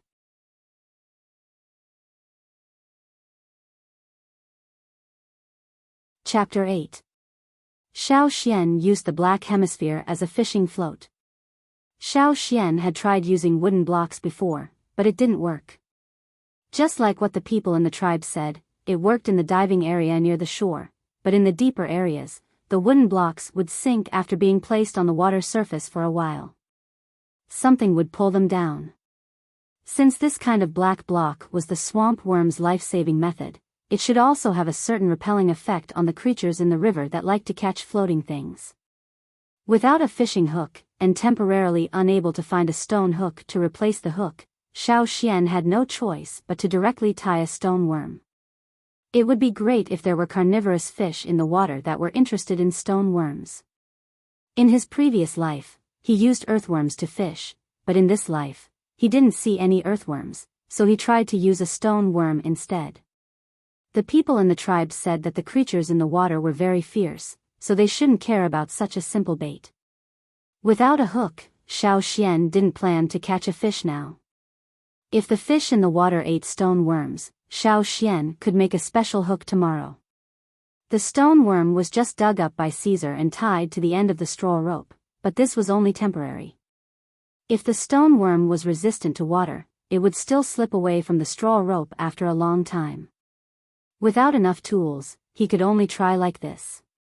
If this stone worm slipped away, he could just dig up another one.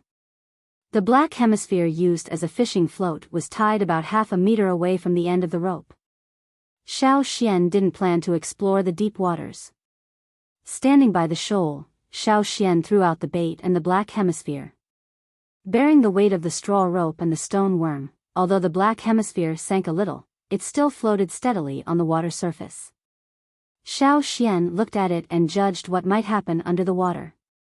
The straw rope on his body wasn't long, less than 5 meters in total. Xiao Xian was still very close to the place where he threw the stone worm. Standing on the shore, Xiao Xian's feet didn't touch the water. He paid attention to the water surface, in case of any accidents, so he could escape in time. There were guards not far away. If there was any danger, he would run towards them first. While Xiao Xian was doing all this, the 2 warriors who were in charge of guarding the riverbank were also very curious about Xiao Xian's purpose. They originally thought that the kid was going to enter the water, so they planned to throw the kid back into the cave, but they didn't expect to see such a series of strange actions. Therefore, after the 2 of them looked at each other, they didn't go over for the time being. Instead, they stared at Xiao Xian. Caesar, when I tell you to pull, you pull the rope.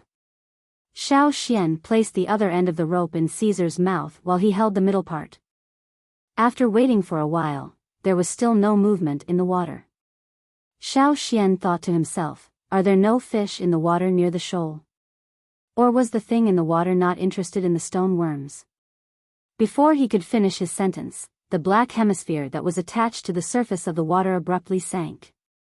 Got it. The rope in Xiao Xian's hand slid rapidly. His palm was burning from the friction of the straw rope. Xiao Xian held the rope tightly and pulled back. At the same time, he called Caesar, who was standing behind him, to help. Caesar, pull. Although it was a little sudden, Xiao Xian could feel that the force of the pull wasn't beyond what he could bear, so he asked Caesar to help him pull. He wanted to see what in the water had bitten the bait. Caesar bit the straw rope tightly and pulled back with all his strength.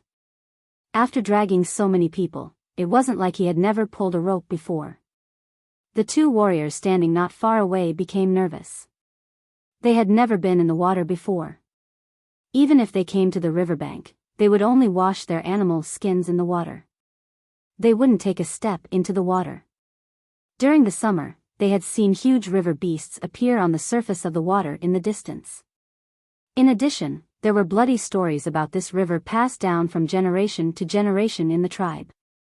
Therefore, they had always been cautious and fearful of this river. Now that they suddenly saw Xiao Xian pulling something out of the river, they were very surprised. Their nerves suddenly tightened. They were afraid that something big would come out of the water. Should we go over? One of the warriors nudged his companion with his elbow. Let's go over and see. The other hesitated for a moment. No one knew what he was thinking. The wind blew from the river to the shore. It was humid and there was a faint fishy smell. They didn't know whether it was the smell of the creatures in the water or something else, but this smell made the two warriors even more nervous. Xiao Xian could feel the creature in the water pulling through the straw rope in his hand. One side wanted to drag the bait into the water, while the other side wanted to pull the bait onto the shore. However, Xiao Xian was a little better. He stepped back step by step and pulled the thing out of the water. The creature that had bitten the bait was almost out of the water. The surface of the shallow water was splashing because of the fierce struggle of the creature in the water. Xiao Xian held the rope tightly and stared at the surface of the water as he pulled back. Suddenly, a picture flashed in front of his eyes. It was like a big mouth with countless fine teeth was biting towards him. The whole mouth almost covered Xiao Xian's head. Just as it was about to touch Xiao Xian, the picture quickly disappeared. The picture flashed too quickly. Xiao Xian didn't have time to dodge before it disappeared. Xiao Xian shook his head. He was probably too nervous and hallucinating. By the time the two warriors reached Xiao Xian's side, the creature in the water had revealed its full appearance. It was a very strange-looking fish. It was about 1/2 meter long, and its head took up 2/3 of its body. After being pulled out of the water, the fish's mouth was still tightly biting the rope that tied the stone worm. It didn't have any intention of letting go. Seeing that the warriors who had rushed over were stunned and didn't seem to want to help, Xiao Xian called out to Caesar. Keep pulling, don't stop. This was the first time Caesar was pulling a fish. Other than being surprised and alert at the sight of the unknown creature, he quickly bit the straw rope and pulled back with all his strength. After pulling the fish out of the water and a little further back to make sure it wouldn't jump back into the water, Xiao Xian let go. It's finally out. Good on you, Kai. Caesar. Let go. Where the fuck are you dragging the fish to? Caesar was still pulling back with his butt in the air.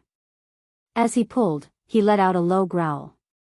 Obviously, the fish that had been pulled out of the water had alerted him and made him want to fight. He was so engrossed in pulling that he continued even after Xiao Xian let go. When he heard Xiao Xian's words, Caesar reluctantly let go. He carefully approached the fish that was still flapping its tail. He bared his teeth as if he wanted to take a bite out of it.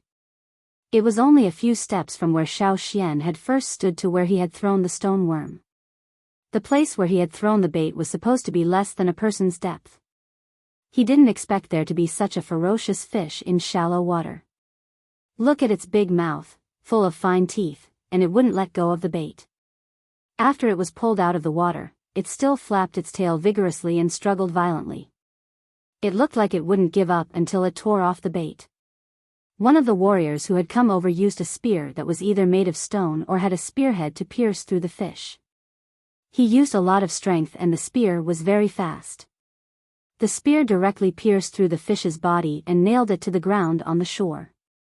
The pierced fish finally let go of the rope. Its mouth opened and closed forcefully. The fish swayed its head as if it wanted to take a bite out of everything around it. As for the straw rope that had been loosened by the fish, only a piece of the stone worm that had been tied to it was left. The straw rope was almost bitten off. The straw rope used by Xiao Xian was very tough and wear-resistant.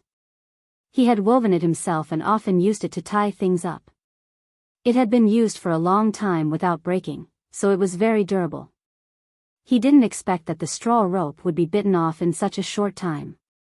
Xiao Xian's eyes fell on the strange fish's open mouth, and he was startled.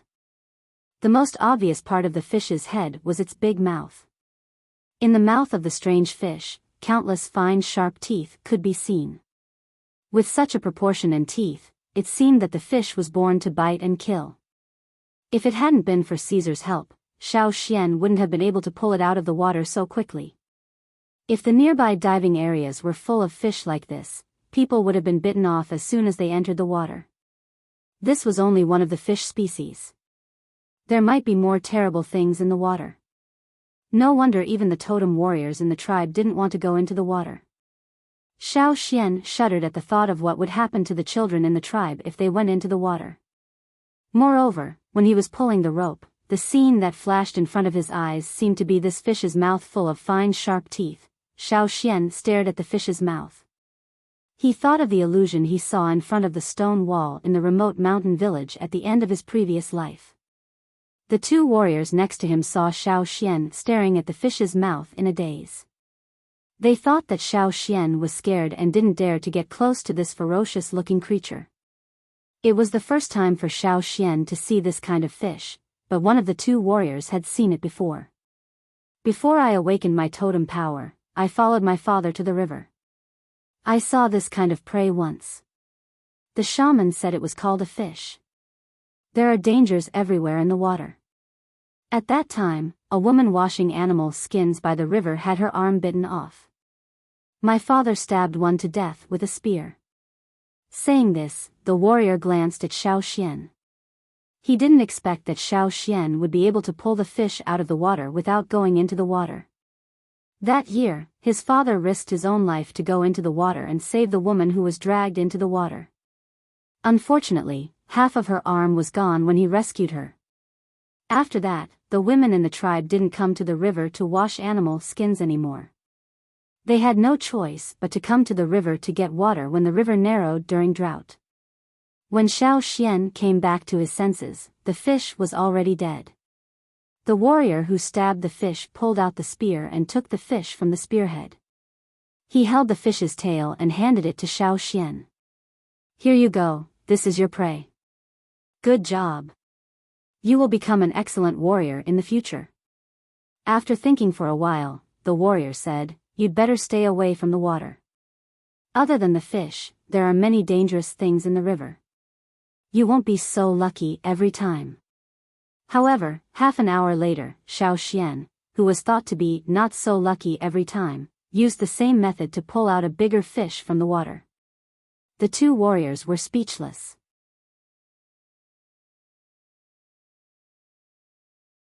Chapter 9. The second fish that Xiao Xian dragged ashore was slightly bigger than the previous one, so he didn't ask the warrior to help him stab it to death. Instead, Xiao Xian knocked the fish unconscious with a stone. Even if it was only unconscious, it wouldn't live long out of the water. After tying the fish with a rope and hanging it on a tree, Xiao Xian took out the smaller fish that he had dragged ashore and found a few dry branches. Looking around, Xiao Xian found that the two warriors who were responsible for guarding the riverbank were looking at him curiously, so he raised his hand and waved at them. The two warriors who returned to the guard post hesitated for a moment, but they couldn't suppress their curiosity and walked over. Xian, what are you doing? Do you want to eat it? Do you need my help? The warrior who had stabbed the fish before asked Xiao Xian's name.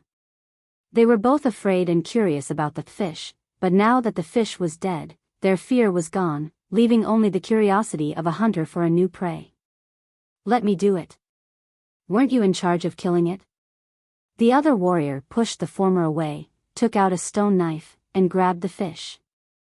He cut open its stomach and discussed with his companion. Huh? Is this the intestine? How can it be so short? Where's its stomach? Is it this? No, it's this. This must be the stomach. Be careful. What's this? Don't break it, I don't know if there's a poison sac. Where's the heart?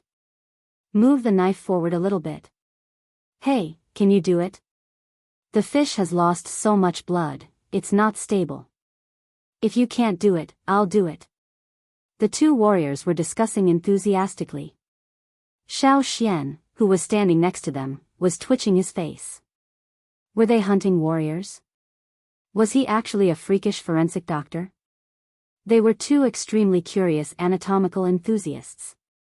No matter how bad Xiao Xian's impression of the two warriors was, he had to admit that they were really good at dissection. Even if it was the first time they touched the fish, they could quickly solve it. While dissecting the fish, they also told Xiao Xian about the things they needed to pay attention to when hunting in the forest. For example, which animals had poisonous organs, which ones had poison sacs, which ones tasted better, and so on. For the sake of safety, they never ate the organs of unfamiliar creatures. Soon, the only thing left was a fish with its organs dug out, its head cut open several times, and its gills dug out. There's not a lot of parts that can be eaten, but the size is okay, the warrior with the stone knife said as he wiped the blood on the knife. Instead of washing it in the river, the two warriors just wiped the blood on the fish with leaves, and then wrapped the organs with leaves. They dug a hole next to a tree and buried it. The smell of blood might attract other creatures. It was fine in the tribe, but on the riverbank, other than flying creatures, there might be creatures in the water that were sensitive to the smell of blood. They had to be careful. They also reminded Xiao Xian to do the same in the future if he encountered something similar. The tools used in the tribe to make fire were not as primitive as Xiao Xian had imagined. They used a kind of powder. Every warrior carried that powder with them.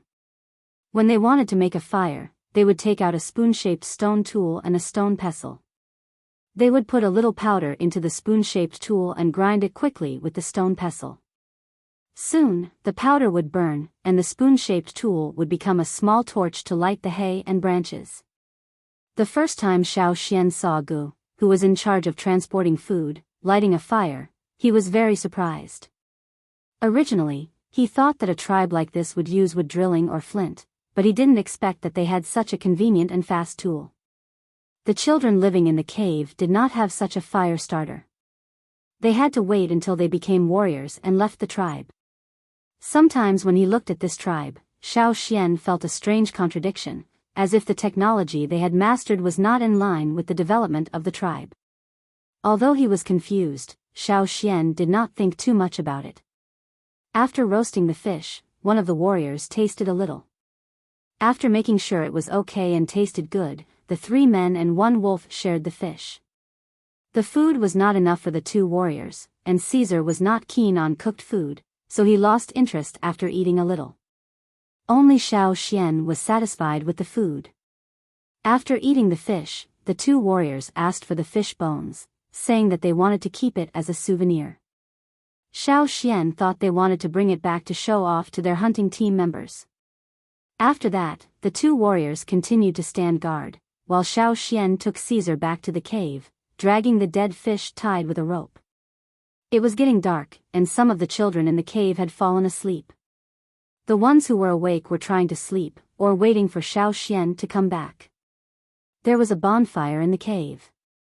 Gu, who was responsible for transporting food, would come to light a small bonfire in the evening, for the children in the cave to keep warm or roast food. In the past, Ku was responsible for putting out the bonfire before going to bed, but from now on, it would be Xiao Xian's turn. Standing at the entrance of the cave, Xiao Xian asked Caesar to wait outside, while he took a deep breath and strode into the cave. The older children who were still awake were thinking about something around the bonfire. When they saw Xiao Xian coming in, their eyes followed him. Xiao Xian could feel the hostility in their eyes. After all, Xiao Xian had taken the position that they had been dreaming about for a long time. After Xiao Xian entered the cave, he climbed onto a large millstone-shaped rock near the entrance, which was usually used by Ku to distribute food. Standing on the rock, he could see every corner of the cave. The older children all gathered around. Xiao Xian glanced at them, clapped his hands and said, "Get up. Those who are awake, get up." Except for those who were too deep asleep, the others in the cave gradually gathered around. Xiao Xian saw them coming, so he looked at them and said, "I know you don't want me to take over Ku's position, so you want to kick me out and come up here by yourselves. Instead of sleeping, you are waiting for me here. But this is Uncle Ge's decision. If you have any complaints, grievances, or suggestions, don't talk to me. It's useless. If you have the guts, go talk to Uncle Gu." The children standing in front frowned, obviously considering the possibility of talking to Gu. Talk to Gu? Would Gu be angry? Would he stop giving out food if he got angry? Would they starve if there was no food? That didn't seem right. After all, they were older and thought more than the younger children. Xiao Xian glanced at them and continued, "Have you ever thought about why I can take over Ku's position? I'm younger than you, not as tall as you, and not as strong as you. Why did Uncle Gu let me take over? Because I'm stronger than you. More capable than you." His words were sonorous and forceful, and his face didn't even change when he lied. Xiao Xian didn't know what Gu, who was in charge of delivering food, was thinking. He still planned to talk to Gu tomorrow. But right now, what he needed to do was to get through this and give the little wolf cubs in the cave a good shock. Otherwise, he had to prevent them from ganging up on him. It wasn't that Xiao Xian didn't want to use a gentler method, but these little brats were too difficult to deal with. Reasoning with them wouldn't work. According to Xiao Xian's observation, once Gu decided on something, he wouldn't change his mind for a while. Therefore, since he let Xiao Xian be in charge of this cave, it would definitely last for a while, maybe even longer. Xiao Xian had to solve the problem from the beginning. He had to be strong. The people standing in front were angry when they heard Xiao Xian's words. One of them was so angry that his eyebrows were almost raised. But before he could say anything, Xiao Xian shouted, "Shut up." After that, Xiao Xian shouted outside the cave, "Caesar." Caesar, who was waiting outside the cave, bit the straw rope and dragged the tied fish in. Everyone in the cave was looking at Caesar. It wasn't until Xiao Xian went to get the fish that they noticed something else was being dragged into the cave. "This thing, I hunted it." Xiao Xian untied the straw rope tied to the fish, revealing its true body. He lifted the fish by its tail to show the group of people. Many fish didn't have eyelids and couldn't blink. Even if they were dead, their eyes were still wide open. Under the dim light of the fire, the fish's red eyes looked strange and dark. Its mouth opened and closed as Xiao Xian waved his hand. The surrounding children could see the countless sharp teeth in the fish's mouth. After the dust was wiped off, the fish's scales reflected a cold light. All of these added a touch of coldness to the already cold night. The children who were the closest to Xiao Xian couldn't help but take a few steps back. Their eyes were full of vigilance. At the same time, their gazes towards Xiao Xian changed from provocation and hostility to caution. The tribe worshipped the strong. The strong warriors in the tribe were worshipped by the whole tribe. Most of the time, they liked to solve problems in simpler and more direct ways, such as violence. But in addition to fighting directly, they could also judge the difference in strength between two parties based on the prey they hunted. The better the prey they hunted, the stronger the opponent. But now, the children in the cave hadn't awakened their totemic power. They hadn't become totemic warriors, so they couldn't go out to hunt. They couldn't get any prey at all, unless they robbed it. Not to mention getting such a ferocious-looking prey. At first glance, they knew it wasn't easy to deal with. Look at those teeth, how much flesh would be shaved off by them. Can you hunt? Can you hunt such prey? Or can you get other things to eat? You? Or you? Which one of you can do it? The children who were pointed out by Xiao Xian shrank back and shook their heads. You can't.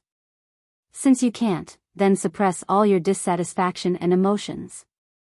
Of course, he had to appease her after saying those harsh words. Xiao Xian picked up the fish. This is my gift to everyone on my first day in office. After Xiao Xian finished speaking, the cave was quiet for a while. After a while, a child asked in a trembling voice, "What is the gift?" Another older child continued, "Can it be eaten?" Xiao Xian choked. Yes. His heart was tired. Whoosh, the atmosphere in the cave suddenly became lively. Whatever dissatisfaction, whatever cautiousness, whatever resentment, all of it was thrown out of the window. Eat, to them, was probably the most beautiful word in the world.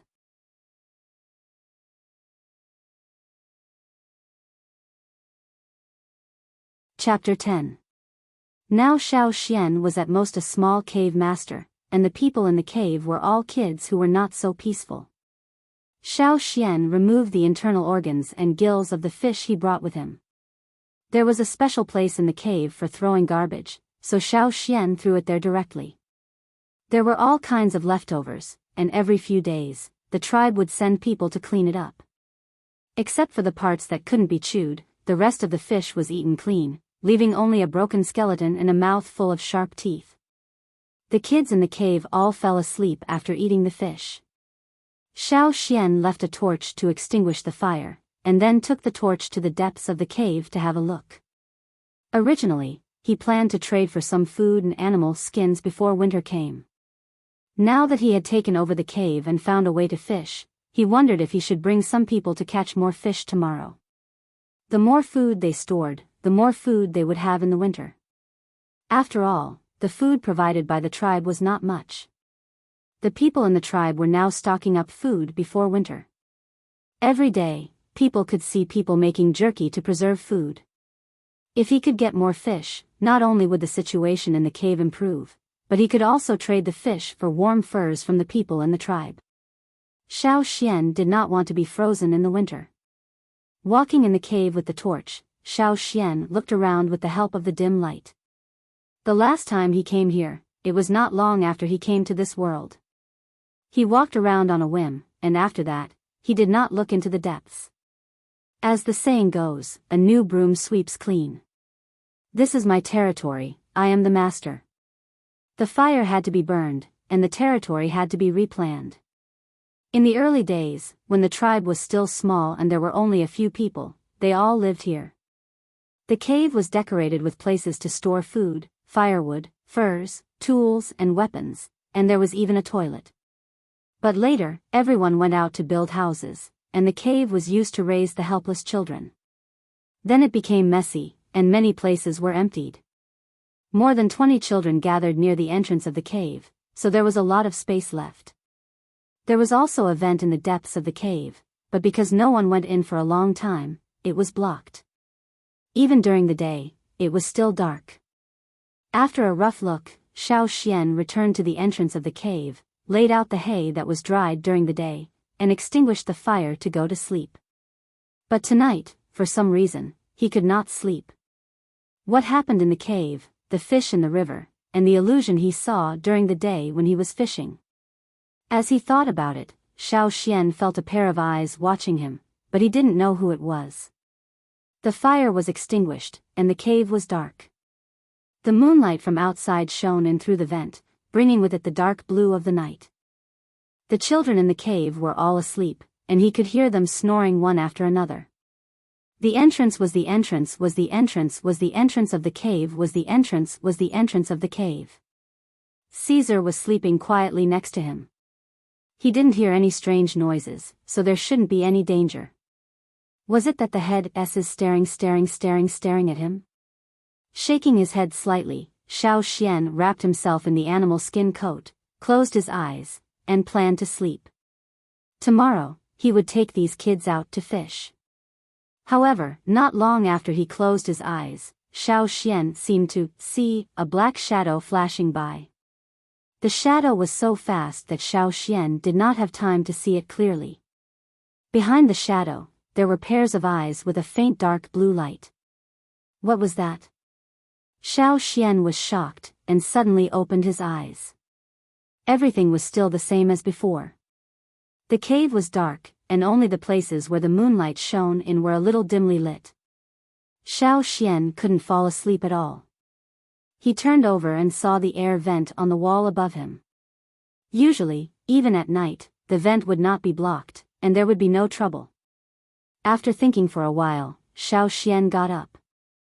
Because the place where he slept was high, he could see the outside through the vent as long as he stood up.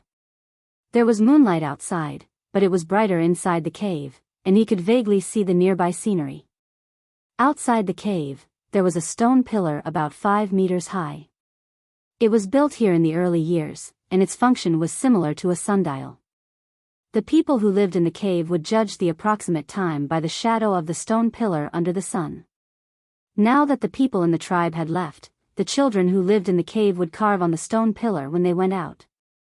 Because of the wind and the sun, the stone pillar was no longer what it used to be. The body of the pillar was full of bumps and hollows, and only maintained a rough shape. But now, there was a bird standing on the top of the stone pillar. Xiao Xian recognized that bird. When he first saw it, he thought it was a bat. Later, he learned that it was a bird that looked like a swallow. It flew very fast, and only moved at night. Moreover, it ate meat. The people in the tribe called it the night swallow, which was very similar to the nickname of bats that Xiao Xian knew. Unfortunately, it was much more ferocious than bats, and liked to live in groups. Sometimes, it would move in a large group. Therefore, very few people in the tribe would go out at night. Even if they went out, they would light a torch, or they would be easily attacked by the night swallow. Ordinary people couldn't hear the cry of the night swallow, but the people in the tribe said that strong warriors could actually hear it. It was said that the night swallow's cry was very harsh, but most people had never heard it before. It was only passed down by word of mouth. Just when Xiao Xian looked at the stone pillar, the night swallow resting on the stone pillar also looked at him keenly. Under the moonlight, the night swallow's eyes reflected a dark blue light, which was exactly the same as the image that appeared in Xiao Xian's mind when he closed his eyes. The night swallow would not come in through the ventilation of the cave. It liked to stand in the distance and watch. Then, it would find a target that was alone and attack it together. In the past 6 months, Xiao Xian had never seen a night swallow enter the cave. But if anyone went out at night without a torch, they would definitely be attacked. Gently exhaling, Xiao Xian no longer looked outside. He laid down and planned to go back to sleep. Now that he knew what the black shadow and dark blue eyes were, Xiao Xian was not able to fall asleep immediately. Xiao Xian felt that he seemed to be able to see dangerous creatures nearby, such as the fish during the day and the birds standing outside now. The next morning, the weather was clear and Yangguang was shining brightly. As usual, Xiao Xian got up and tied up the hay mattress. He would take it out to dry later.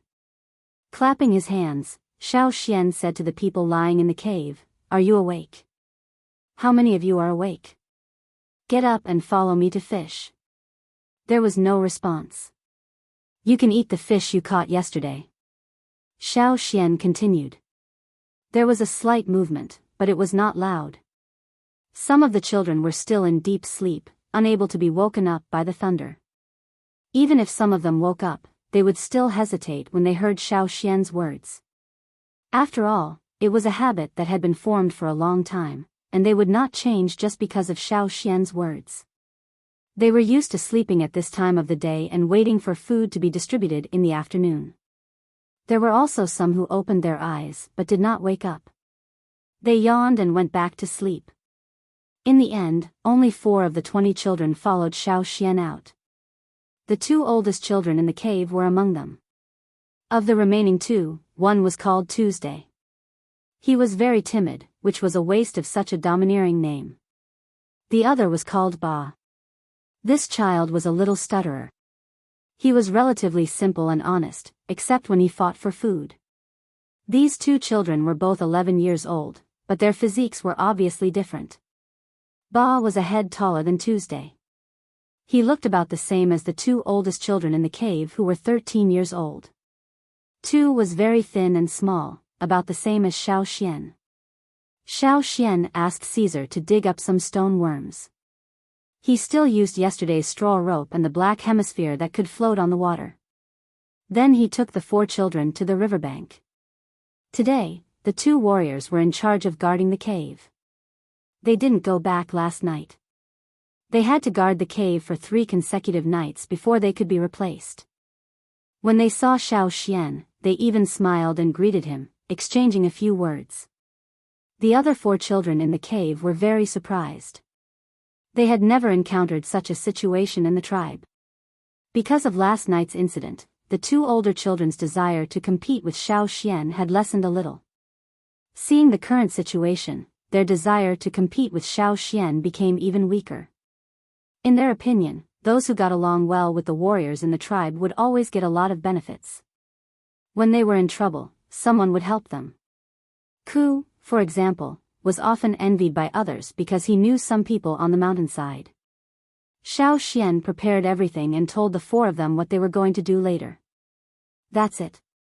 It's very simple. Follow me and do what I say. When we catch the fish, we will share it. As expected, the four children's eyes lit up when they heard the word eat. The worries they had when they saw the river dissipated. The length of the straw rope was limited. This time, Xiao Xian didn't plan to throw the bait too far. He also didn't ask Caesar to help. The four children took Caesar's place from yesterday, while Caesar quietly squatted next to them. The four children held the straw rope in their hands. They were very nervous. Besides the nervousness of encountering creatures in the river for the first time, they were also very excited about catching fish for the first time. Okay. Don't move now. Wait for my command. Xiao Xian stared at the water and said after throwing the bait. Soon, there was some movement in the water. This was the third time they caught fish. Xiao Xian had experience and immediately shouted, "Pull." Hearing Xiao Xian's words, the four children held the straw rope tightly and pulled with all their strength. After all, the four children together were stronger than Caesar. This time, they pulled the fish quite smoothly. The fish that was pulled up was similar to the one that Xiao Xian caught for the first time yesterday. It was the first time the four children had seen a living fish, and a very lethal one at that. After Xiao Xian asked them to let go, they immediately picked up the wooden sticks beside them and smashed the fish with all their strength. Especially Tu, who was timid but still moved forward. He waved the wooden stick to hit the fish's head while screaming in fear. Xiao Xian wanted to beat him up. Okay. Stop. Xiao Xian stopped them and pulled away the four children who were waving the sticks around the fish. Xiao Xian had told them at the beginning about the danger of this kind of fish. He told them to bring long tools and be careful when fishing. Now, the four children were on guard. Unfortunately, it was their first time fishing and hunting in their lives. They were too excited and all kinds of emotions mixed together. When they attacked the fish, they used all their strength. The four of them worked together. In just a short while, when Xiao Xian pulled them away and looked at the fish, it was a horrible sight. How could they eat it when it was beaten like this? The first fish was thrown aside. Xiao Xian ordered them to catch a second one. This time, they finally kept the fish intact. They killed the fish and dug out its internal organs. Then they went to the two warriors to borrow a fire and roasted the fish. The fish that Xiao Xian brought back to the cave last night looked big, but there were too many bones. The proportion of the fish that could be eaten was not big. Plus, there were more than 20 children in the cave, so there was very little food for each of them. But today was not the day. The half-meter-long fish was divided among 5 people. No matter how many bones there were, each of them could eat a lot. The 4 children were very excited, but they did not know how to express themselves. They had to focus on eating, so they could only laugh like crazy. "It's delicious," Tu said. "Yes. Eating fish is good for the brain," Xiao Xian said. "What is brain?" one of the children asked. Xiao Xian thought for a while and explained simply, "It means that you will grow better." "If I grow better, does that mean that I can become stronger, bigger than before? Like totem warriors?" Ba stuttered. Hearing Ba's words, the other 3 children also looked up at Xiao Xian. Their eyes were shining. Although the children in the cave were very fierce, they were not good at hiding their emotions. What they were thinking could be seen on their faces. At this moment, the 4 children looked at Xiao Xian's expression, as if urging Xiao Xian, tell us. As long as it is good, we will believe whatever you say." Therefore, Xiao Xian swallowed back the words that were about to come out of his mouth. He paused for a while, and then said, "Yes." Against his will. The river slowly washed the river bank. The surface of the water looked calm, but just now, Xiao Xian saw the image of the fish's mouth full of sharp teeth. It was much bigger than yesterday's, but the image was fainter, probably because the big fish was farther away. In the boundless Tamshui River, danger and opportunity coexisted. The rations for the winter were here. Xiao Xian thought to himself. It has been a week. Thank you for your tips and recommendation tickets. Today, I even saw the Tangyuan reward. Thank you. Happy Lantern Festival. Friends who are working or studying outside and can't go home, remember to cook a bowl of hot white Tangyuan for yourself.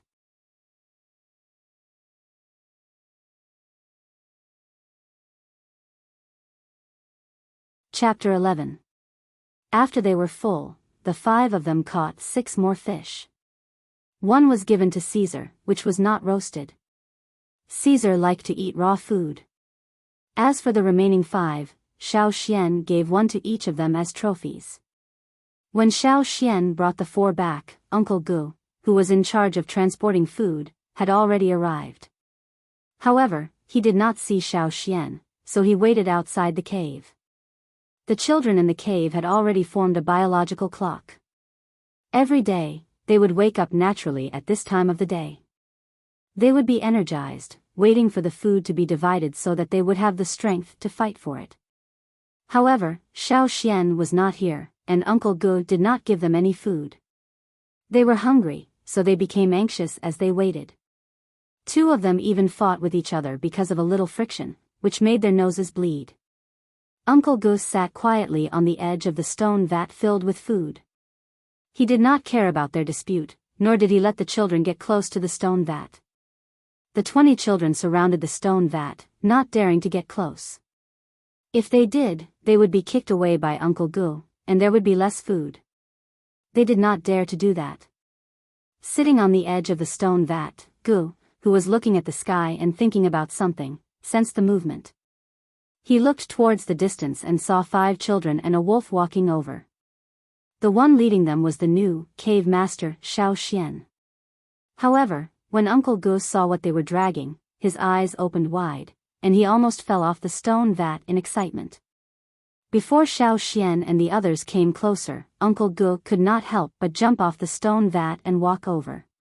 After 2 steps, he stepped back, picked up the stone vat, and walked over again. If only the stone vat was left here, the kids in the cave would definitely fight for it. This is fish? Uncle Gu pointed at the fish in Xiao Xian's hand and said. Many years ago, because of the accident by the river, Uncle Gu had seen this kind of creature in the water. However, he did not see it again because the chieftain did not allow them to go into the water. He did not expect to see it here today. How did you get it? If it was just luck, it was impossible to get so many. 1 fish was already rare enough. Could it be that something strange happened at the river bank, and many dead fish came ashore? That could not be right. There were people guarding the river bank. If there was anything strange, they would definitely warn them. Moreover, the fish that the children were dragging had traces of being hit with sticks. Hiss! When Gu saw the fish's mouth and fangs, he could not help but gasp. He was an experienced hunter. He could infer the attacking power and character of a creature based on its appearance. This was obviously a very lethal species. Even a strong totem warrior would not want to face such a creature. But he couldn't understand how these weak kids who hadn't awakened their totemic powers could catch fish. The 2 older kids besides Xiao Xian couldn't help but proudly tell Gu about their hunting operation this morning to show off their bravery. Showing off their abilities in front of the older warriors was good for them when they joined the hunting team in the future. It was also something that the kids in the tribe liked to do. The 2 children's narration was not clear, but Gu, who was experienced in hunting, was able to connect the dots based on their words. Gu looked at Xiao Xian with a complicated expression, and waved his hand. Let's distribute the food first. When the kids in the orphan cave saw the fish that Xiao Xian and the others were dragging, they wanted to surround them. On the other side, except for Xiao Xian, the other 4 immediately became alert. Even Ba, who was honest before, looked fierce. He hid the tied fish behind his back with one hand, and held the stick with the other hand. He would fight with anyone who came to snatch the fish. Caesar helped to look after Xiaoxian's fish. The kids in the tribe didn't dare to snatch it, so they could only stare at the other 4 kids. Fortunately, they were distracted by the food distribution. It was the first time that Xiaoxian was in charge of distributing food. He had seen how Ku did it, so he quickly got the hang of it. He even left some for the other 4 kids who were guarding the fish. Gu watched from the side as Xiaoxian finished distributing the food, and then looked at Xiaoxian's fish. He lifted the tank, looked at the fish again, took 2 steps, looked at it again, and finally left reluctantly. Like the other 2 warriors guarding the river bank, Gu didn't do it for food. He was just curious about the fish. Unfortunately, Xiaoxian just wouldn't let him see the fish. Who asked this person to make him the cave master for no reason and not explain why? No one in the tribe gave these fish a name, so Xiaoxian directly called them piranhas. Xiaoxian had long noticed that there were some hanging devices above the cave. He didn't know how many years it had been unused. Xiaoxian tried using his own fish first. It could be hung up, and the stone trench above did not break. Seeing Xiaoxian doing this, the other 4 kids also asked him to help them hang the fish. They couldn't eat such a big fish all at once, and they didn't want to share it with others. They also had to guard against the other kids in the cave, so it was best to hang it up. The other end of the straw rope was tied to the wall. The 4 kids each guarded their own rope. They had to watch their own food to feel safe. Seeing that the 4 kids all had such big fish, the other kids in the cave started to regret not following them this morning. With a comparison, Xiaoxian also took this opportunity to instill a thought in these kids: follow me, and there will be meat to eat. Want to follow me tomorrow? Okay, but you have to listen to me, Xiaoxian said. It wasn't easy to make the kids in the cave listen to him. It was useless to beat them up today, tomorrow, and the day after. Many kids in the tribe were not only resistant to beatings, but also stubborn. They were also very reckless. If you beat them down this time, they could still rob you next time. Even when the former cave master, Ku, was still around, not everyone was convinced. Many people had been beaten up by Ku, and Xiaoxian had seen it happen a few times. The beatings were quite severe, and they had to rest for more than 10 days before they could get up and walk. But now, Xiaoxian's words of "follow me, and there will be meat to eat" could smooth out their anger. The next day, Xiaoxian asked the kids to make straw ropes.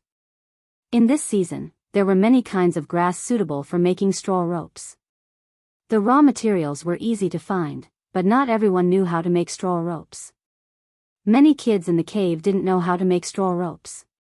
Some of them had learned it from their parents, but they stopped making it after their parents passed away. There used to be 27 kids in the cave, but Ku, who used to be in charge of the cave, had left, and there was another quiet kid who was often absent. So now there were exactly 25 kids in the cave. They were divided into 5 groups, with 5 kids in each group. Among them, there were kids in each group who knew how to make straw ropes. Xiaoxian told them about the division of labor: who would be responsible for pulling the grass, who would be responsible for weaving, and who would get the stone worms. However, these kids didn't seem to like cooperation. They always fought with each other in the same group, and they could even fight over a straw. Xiaoxian went over to calm them down.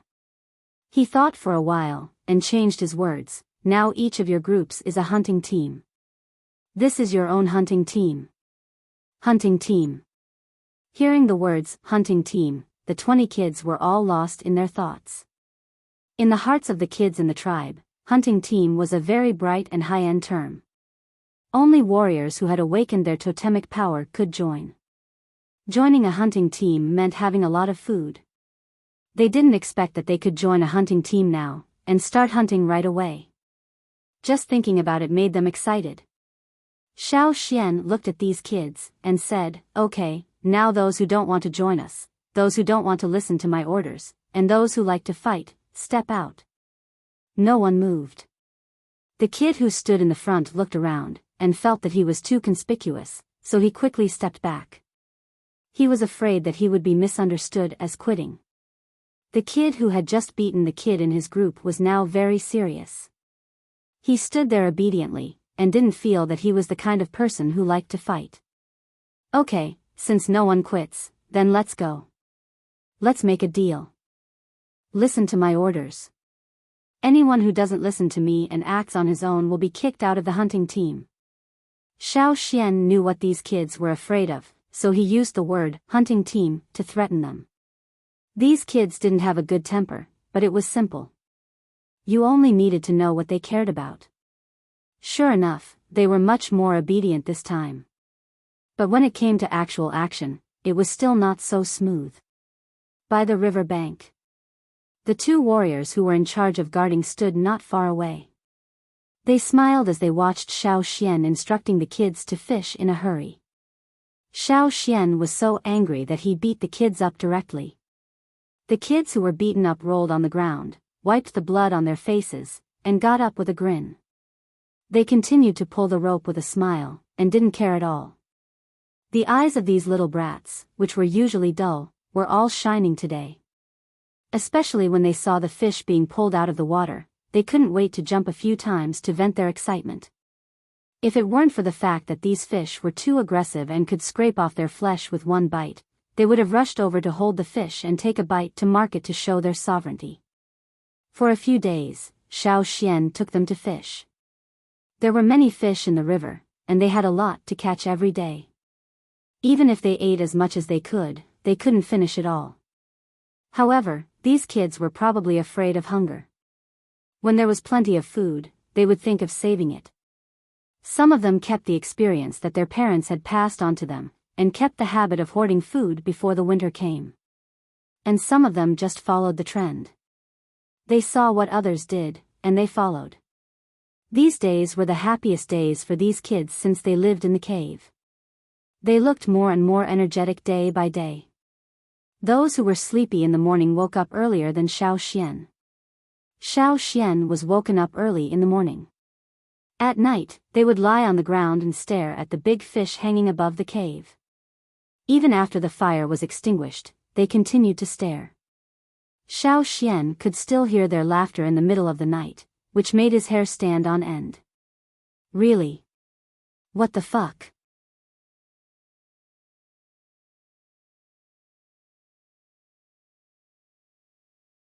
Chapter 12. Just like how a poor man would continue to be excited after becoming rich overnight, the kids in the orphan cave had been in a state of extreme excitement these days. The result of this excitement was fighting. Outside of fishing hours, fights happened frequently in the orphan cave. In the past, they were fighting for food, but now they were fighting for food.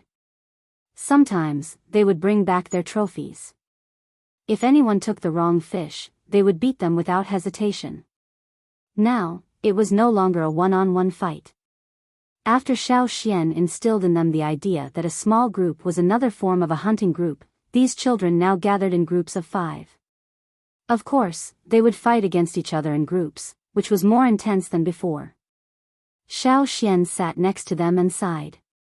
They deserved it. After seeing a fight between two groups because of a kid who took the wrong fish, Xiao Xian looked at the mess in the orphan cave. He thought for a while, and then fixed his eyes on a smooth stone wall near the entrance of the cave.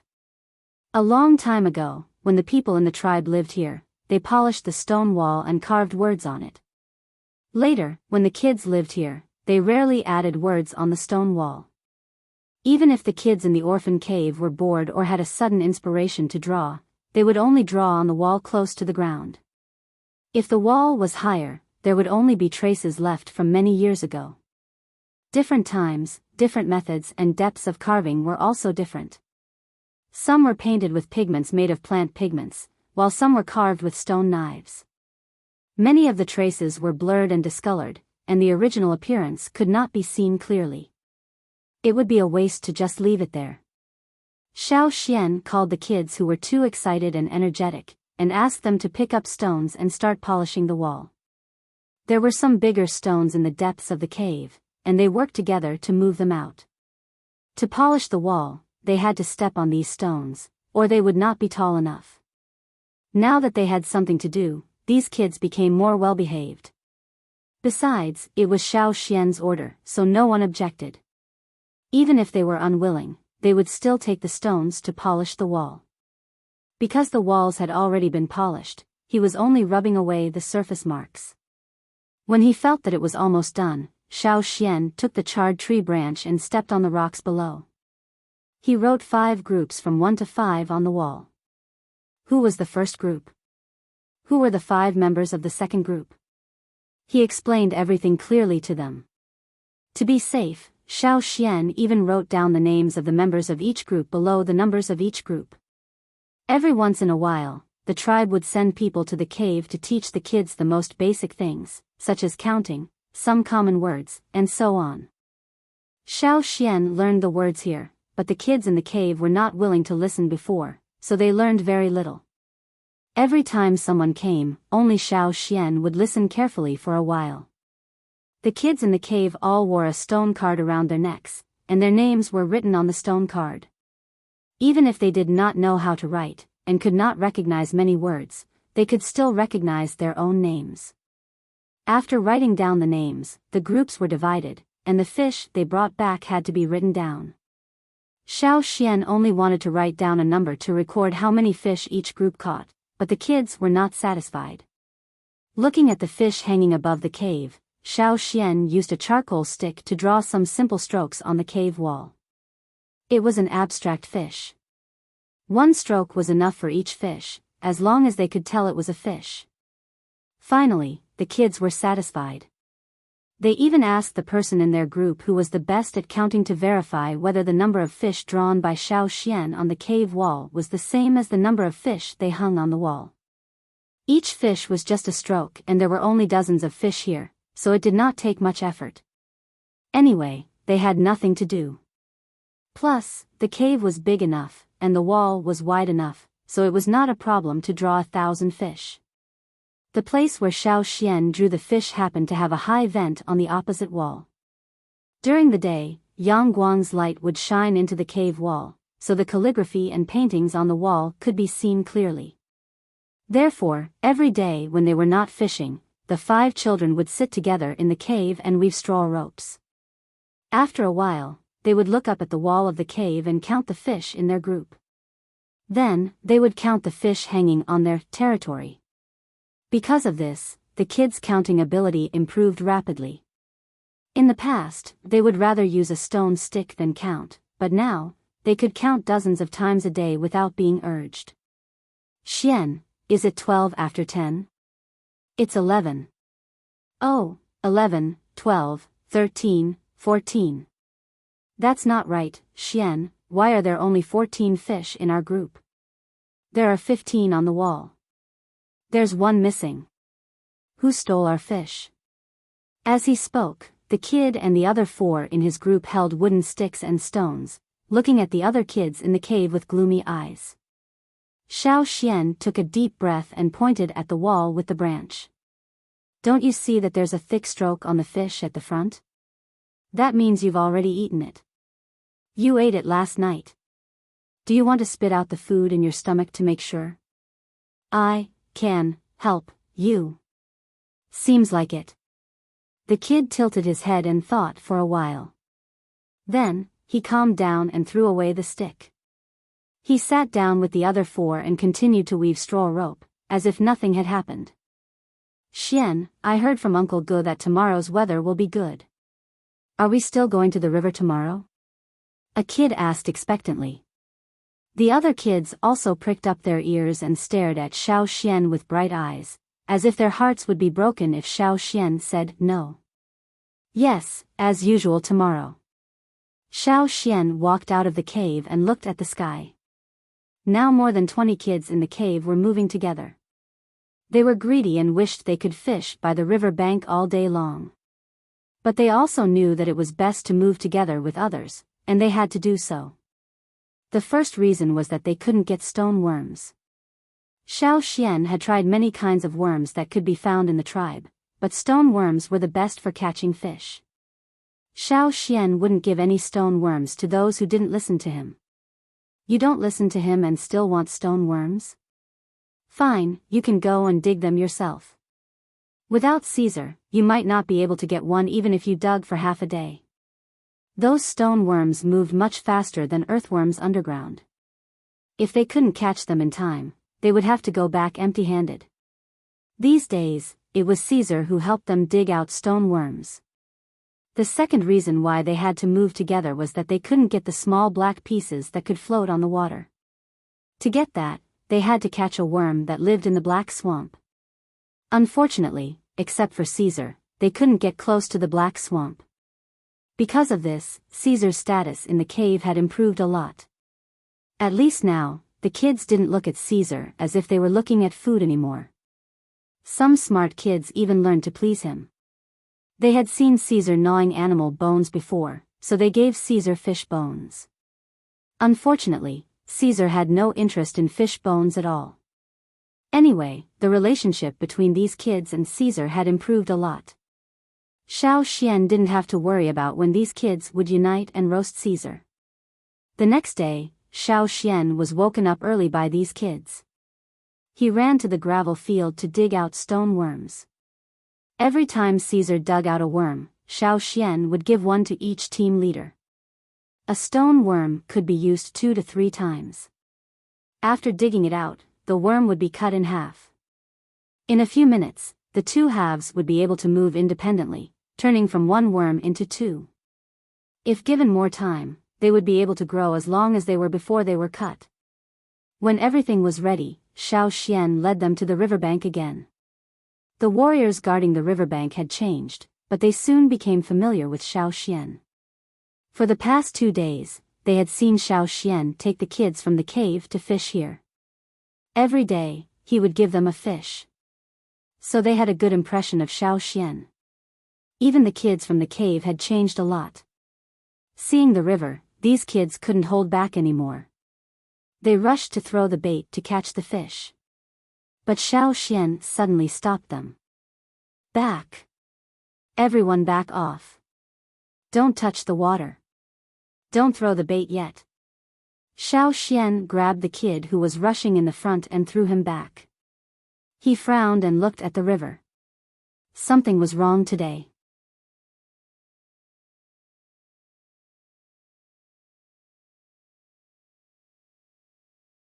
Chapter 13. Today's weather was really clear. The river was also very calm, very quiet, and there was no wind. A few days ago, the water on the river bank would wash over the shoals, but today, there was no such situation. It was too calm, and a little strange. The river was not clear. The shoals were fine, but a meter deeper, the situation under the water could not be seen clearly. In such a dangerous world that couldn't be judged by common sense, one couldn't underestimate any detail. Neglect meant death. What's more, this river was regarded by the people in the tribe as a high-risk area, just like the Black Swamp. Fishing in the past few days did not mean it was safe. Seeing Xiao Xian like this, the excited children stopped their movements and stepped back. They were greedy and not smart, but they were not stupid. Everyone cherished their lives. Besides, the things that happened recently made them trust Xiao Xian a lot more. After stepping back, they all looked at Xiao Xian. Xiao Xian stood on the shore, looking at the calm river in front of him, thinking. The river was still calm. Except for this, it was not much different from usual. The river did not change color, and nothing suspicious appeared. Was he too suspicious? Suddenly, white translucent creatures appeared in front of him. They looked like inverted shuttlecocks, with many whisker-like tentacles. They swam along with the tentacles. With the previous experience, Xiao Xian knew that this situation would not appear for no reason. There should be such creatures in the water, and they were very dangerous. Xiao Xian took the straw rope tied to the stone worm and threw it into the water. The stone worm fell into the water less than 2 meters away from the shore. After the stone worm fell into the water, Xiao Xian did not feel the fierce pull of the piranhas biting the bait through the straw rope. The black thing floating on the water was trembling slightly. If one did not look carefully, they would only think it was the stone worm struggling below. However, after fishing for a few days, Xiao Xian was very familiar with how a stone worm struggled. But the fact was that the black thing on the water's surface was trembling less than before, and it seemed to be trembling even less. Xiao Xian pulled the straw rope back. When they saw the stone worm's appearance, the children who had been staring at this side all gathered around. The stone worm was not bitten off, but its whole body was white and shrunk. It was still stiff, maintaining the twisted state it was in when it struggled underwater. Putting the changed stone worm on the ground, Xiao Xian used the back of the stone knife to hit the worm's body. Crack! After a slight crisp sound, the stone worm broke, completely without the soft body of a normal stone worm. The children standing next to him were frightened. If a person were to enter the water, would they also become dry, hard, and brittle, and break with a snap? No one dared to try. They did not even dare to touch the water and stayed far away. Xiao Xian threw a few more stone worms into the water. Every time, the situation was the same. After a few seconds, they would become brittle dried worms. Even after half a day in the water, not a single fish took the bait. Either the fish are not interested in the dried worms, or there are no fish around today. Now that there is something terrible in the water, the fish may have all run away. They will probably only come back after that creature leaves. Xiao Xian said as he took back the straw rope. Then, when will the fish come back? A child asked. Now they were not afraid of the ferocious piranhas at all. Instead, they were looking forward to seeing them. One day without seeing them would make them panic. I don't know. Let's come back tomorrow. Xiao Xian shook his head. He went to the two warriors who were in charge of guarding the river bank and told them not to let the tribesmen go into the water. He left a dried worm for them to study. Let's go back. Let's make more straw rope for next time. Xiao Xian advised. If the straw rope was not made well, it would not be strong enough after 2 uses, so it would consume a lot of energy. Today was a good day to rest. Xiao Xian let them gather enough grass and sat in the cave to make straw rope. Although the children were scared when they saw the stone worm, they were more unwilling to give up. If they could catch fish today, how many would they catch? At least 4. If Caesar could dig up more stone worms, they might be able to catch even more. For the sake of their lives, they could not catch any today. According to Xian's words, they would come back tomorrow. But what if it was the same tomorrow? What if they could not catch fish the day after tomorrow, or the day after that? It was scary just thinking about it. The children in the cave were anxious. When they returned to the cave to make straw rope, they were absent-minded. Xiao Xian sat at the entrance of the cave, basking in the sun while thinking about the creature he just saw, and the coming winter. On this day, many people who went to the river bank to fish were driven back by the guards. A few days ago, the people living in the Mountain Foot district found that the children who lived in the cave only ate and slept, and rarely came out of the cave to steal things, had become more diligent. Those children went out every day and came back from the river bank in the afternoon when it was time for lunch. Every time they came back, they would use straw rope to drag back some strange big-headed fish with sharp teeth. Some curious people followed them to watch. They also wanted to learn how to fish, but first of all, it was difficult for them to dig out stone worms, and they couldn't use other things to replace them. They couldn't catch fish just by throwing straw ropes. Secondly, even if they caught stone worms or used other things to replace them, it was difficult to catch fish as easily as Xiao Xian and the others. There were a few times when they caught unknown creatures, and their bodies swelled up after being pricked. Finally, those people noticed that Xiao Xian used a black thing that floated on the water. Compared with Xiao Xian's fishing equipment, they only lacked that thing. When they did not use that thing, the harvest was not ideal.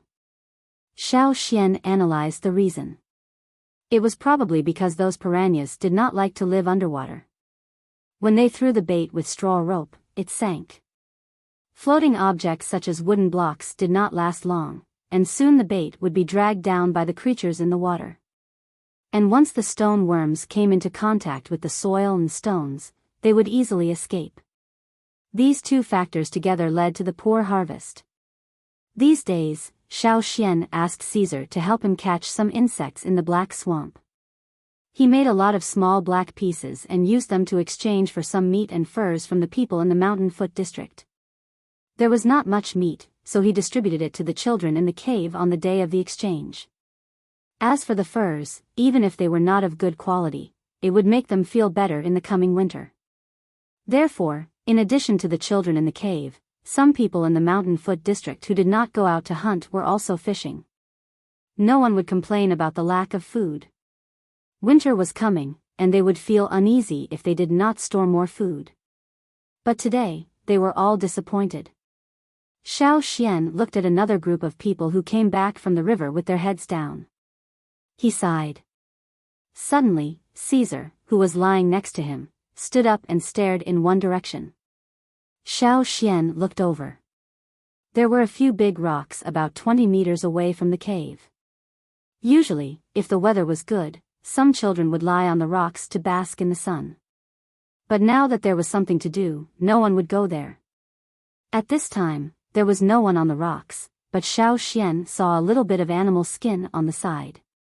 Even if it was just a little bit, Xiao Xian could recognize it. It was Sai, who used to rob Xiao Xian's things. A few days ago, he was beaten down by Xiao Xian at the training ground. Usually, Yi and Zhan would be with Sai. But today, they were here again. The day before yesterday, when Xiao Xian and Caesar went to the edge of the black swamp to catch insects, the three of them blocked Xiao Xian at the gravel field. They wanted to snatch the small black pieces that could float on the water surface. Both sides had a fight, but at that time, there were children in the cave, so the three of them quickly ran away. Today, the three of them did not give up, and wanted to steal something from here. They did not dare to rob the fish, because the tribe had a rule that no one was allowed to rob the children's food. But other fishing tools were not included in the food. Xiao Xian touched his chin and patted Caesar, telling him to wait for a while. He turned around and went into the cave. "Kids," Xiao Xian said to the people in the cave, "you have done well recently, and have hunted a lot of prey. That's good. If this goes on, and with the food distributed by the tribe, we won't be hungry this winter. But, what if someone wants to rob us at this time?" At first, when they heard Xiao Xian's voice, they thought they could go out to fish, and their eyes lit up. But after hearing the whole sentence, they realized it was not the case, and their eyes dimmed again. But after hearing the whole sentence, their dimmed eyes were replaced by anger. Rob? Beat? Not the fish, but only the tools? Even the tools were not allowed. But what was steal? What? You said that taking without asking was stealing? Wasn't that the same as robbing? Beat them all. Xiao Xian once said that for these little brats, eating was the most beautiful word in the world, and food was the specific interpretation of this word. Whoever wanted to steal their food was the thing they cared about the most, and they would fight with their lives on the line. At this time, he and his two followers were hiding behind a big rock outside the cave, discussing how to take the black pieces and leave when the people in the cave were not paying attention. While they were talking in a low voice, Caesar suddenly jumped down from above and threw himself at the three of them. It was so sudden that the three of them were scared and jumped away reflexively. Sai, who had dodged, was still in shock. He held the stick in his hand and stared at Caesar, thinking that if the wolf took one more step forward, he would wave the stick. Sai was so absorbed in his thoughts that he did not notice the surroundings until Yi and Zhan poked him. "What are you poking me for? Can't you see that I'm..." Sai turned his head and roared.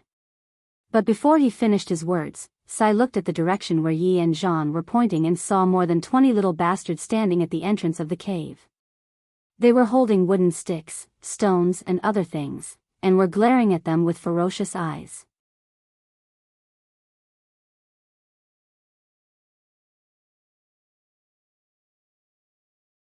Chapter 14. Sai and his 2 lackeys failed to steal anything.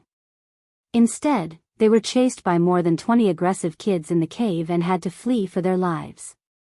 That afternoon, almost all the people living in the Mountain Foot district saw this shocking scene. After all, it was usually Sai, Yi, and Jean who bullied the other kids. In the past, the kids in the cave were not so united. They basically acted alone, and more than half of them were beaten by Sai and his followers. But now, no one had expected that the kids in the orphan cave would be so united. More than 20 of them surrounded Sai and his 2 companions and beat them up. If it were not for their parents who came to rescue them, they would have been beaten up even more severely. Because of this incident, the people in the Mountain Foot district had a new understanding of the kids in the cave. It turned out that these kids could still unite and fight against outsiders.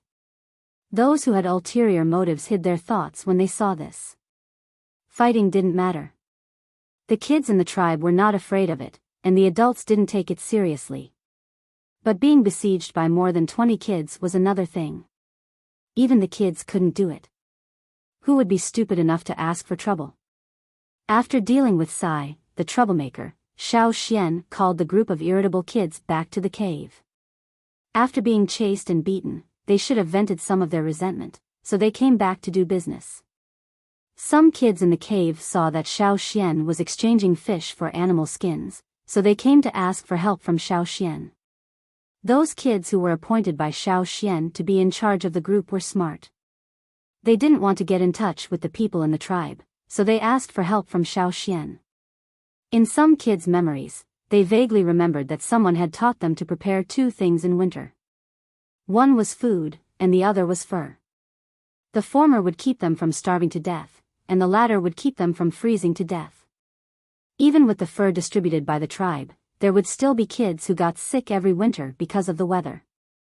They would die before they could be treated, and couldn't survive the harsh winter. Those who had lived in the cave for several years were scared of the winter in their memories, because they couldn't eat enough and sleep well. They were often woken up by the cold, and people around them died. Therefore, when they had food, they were willing to exchange some of it for fur. With the first, there would be a second, third, and fourth person coming to Xiao Xian. Xiao Xian recorded the number of fish caught by each group on the stone wall. He would distribute the recorded amount to each group after they exchanged the animal skins. Just as he was thinking, a person walked in from outside the cave. The children in the cave fell silent when they saw the person. Soon, 5 of them gathered together and looked at the person standing at the entrance of the cave vigilantly. Xiao Xian knew the man. He was also a kid from the orphan cave, named Moer. Moer's father was an excellent warrior. However, when Moer was very young, he had an accident during a hunting trip. After that, Moer's mother remarried. According to the rules of the tribe, Moer had to follow her. However, Moer was not the only child in the new family. Conflicts would always arise, and fights were inevitable. In fact, Moer's original name was only Air. His father's name was Mo. Later, Moer combined the 2 characters and gave himself a new name. Moer carried a stone knife that was almost as long as he was and walked into the cave. He glanced around the cave and sniffed. He raised his head in confusion and saw many fishes with sharp teeth and big mouths hanging above his head, staring at him with their dark red eyes. Moer jumped back a step and pulled out the stone knife from his back. His whole body was tense.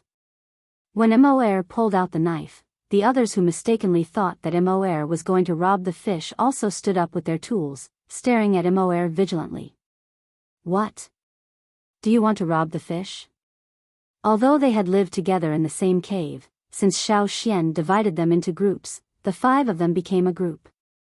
In the eyes of these kids, other than the 5 of them in the same group, everyone else was an outsider, so they had to be vigilant. All right. Put down your knives and sticks. The one with the stone, don't think that I can't see your hands behind your back. Put them down.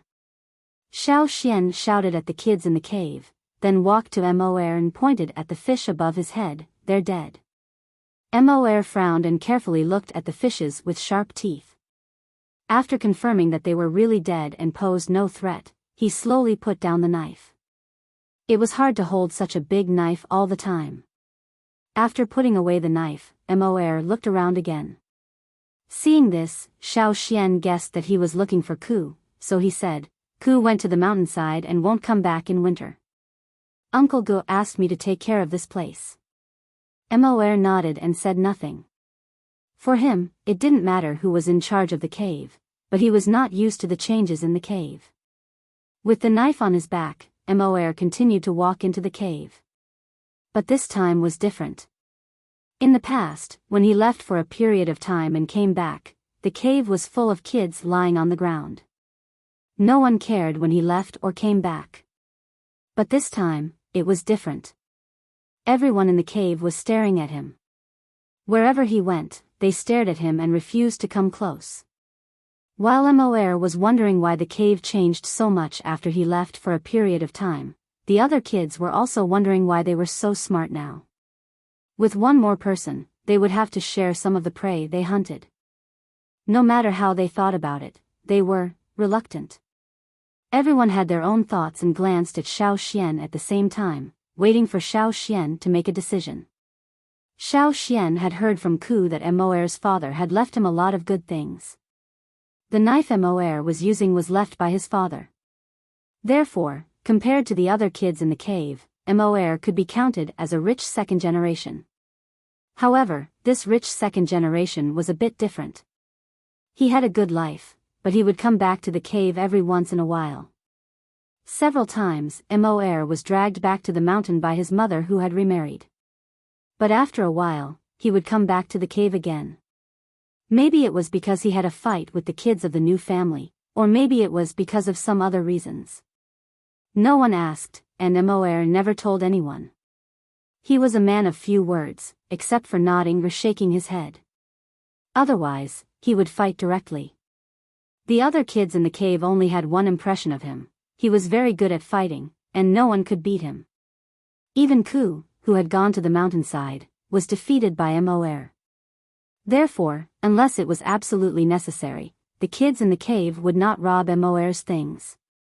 Of course, they would target the weakest one first.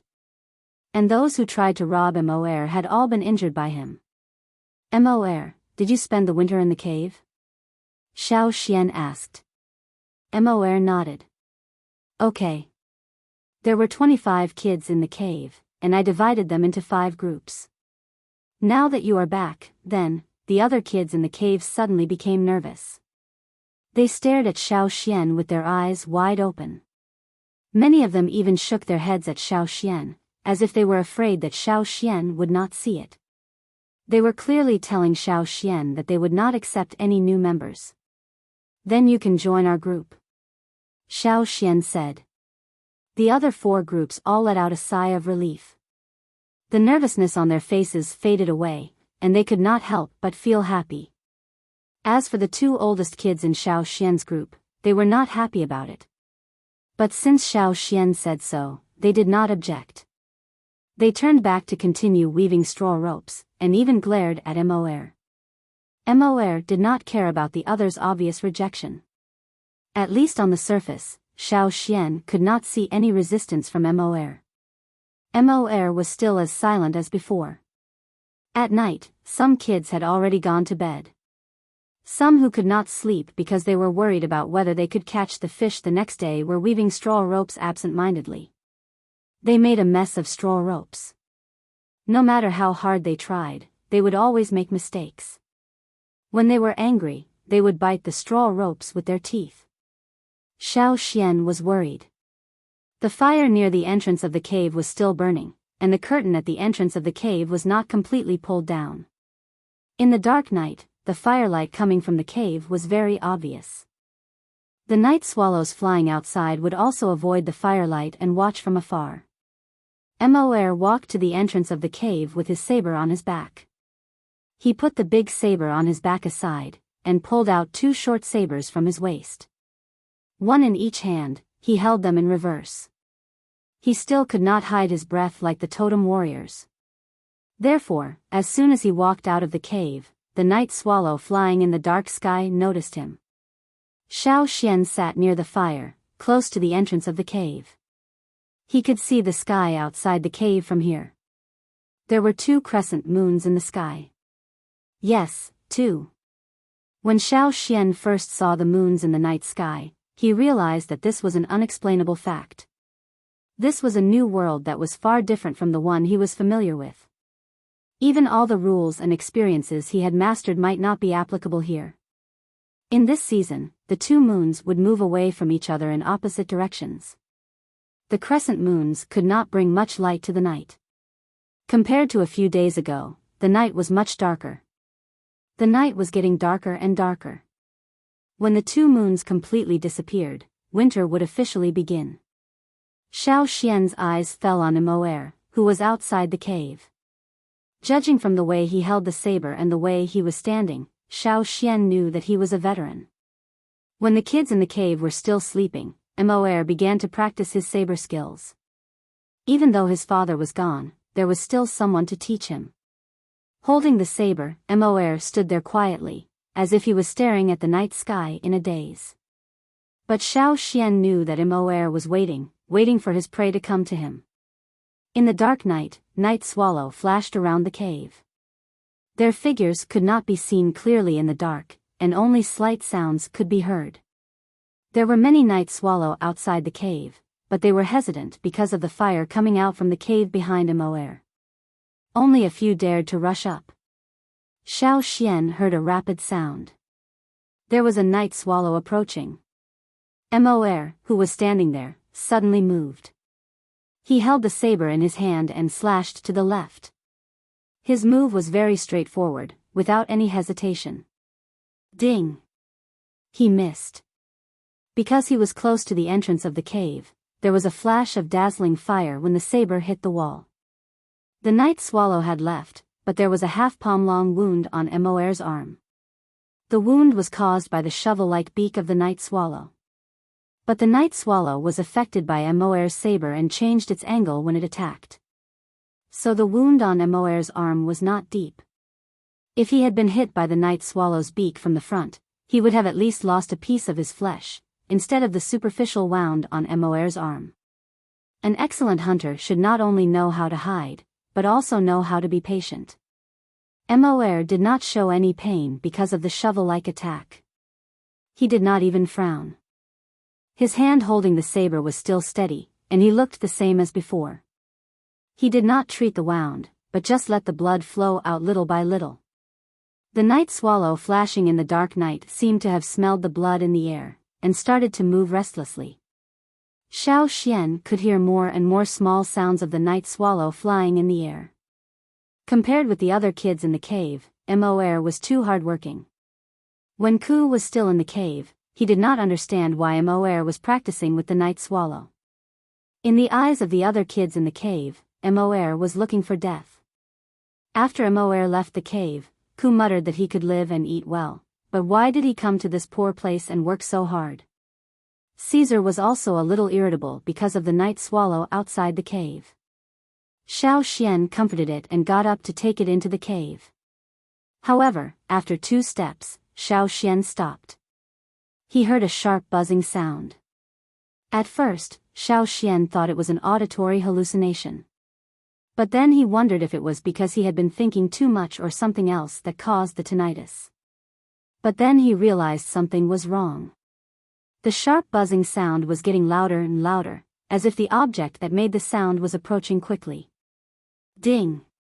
Another sound of the stone knife colliding with the stone wall. At the same time, the sharp buzzing sound Xiao Xian heard stopped abruptly. Xiao Xian looked over there. Emoer was holding the knife in his hand, and the blade had already pierced through the body of a Night Swallow. The Night Swallow flapped its wings twice and stopped moving. Blood flowed down along the gray blade. The Night Swallows in the night sky changed their direction and flew further away, hovering in a place not too far away. Emoer swung the knife and threw the penetrated Night Swallow into the cave, where it fell beside the big knife on his back. Then he continued to watch, waiting for the next prey. Caesar bared its teeth at the dead Night Swallow, and wanted to bite it. Xiao Xian stared at the night swallow's shovel-like beak thoughtfully. Add more Sundays.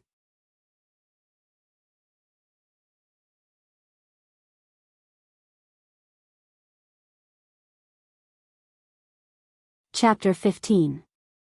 Early the next morning, all the kids in the cave woke up before the sun came out. Some of them had dark circles under their eyes, probably because they didn't sleep well last night. Mor was still confused when he was woken up. This was something he had never encountered in the cave before. He had killed several night swallow yesterday, so there were a few wounds on his arms. The wounds were of different depths, and he had already applied some herbal medicine. Although he was confused, Mor still stood up, carrying the knife on his back, waiting for what would happen next. He found that the other kids in the cave were all in groups of 5, huddling at the entrance of the cave with straw ropes and pieces of black stuff in their arms, discussing something. They looked at Xiao Xian expectantly from time to time.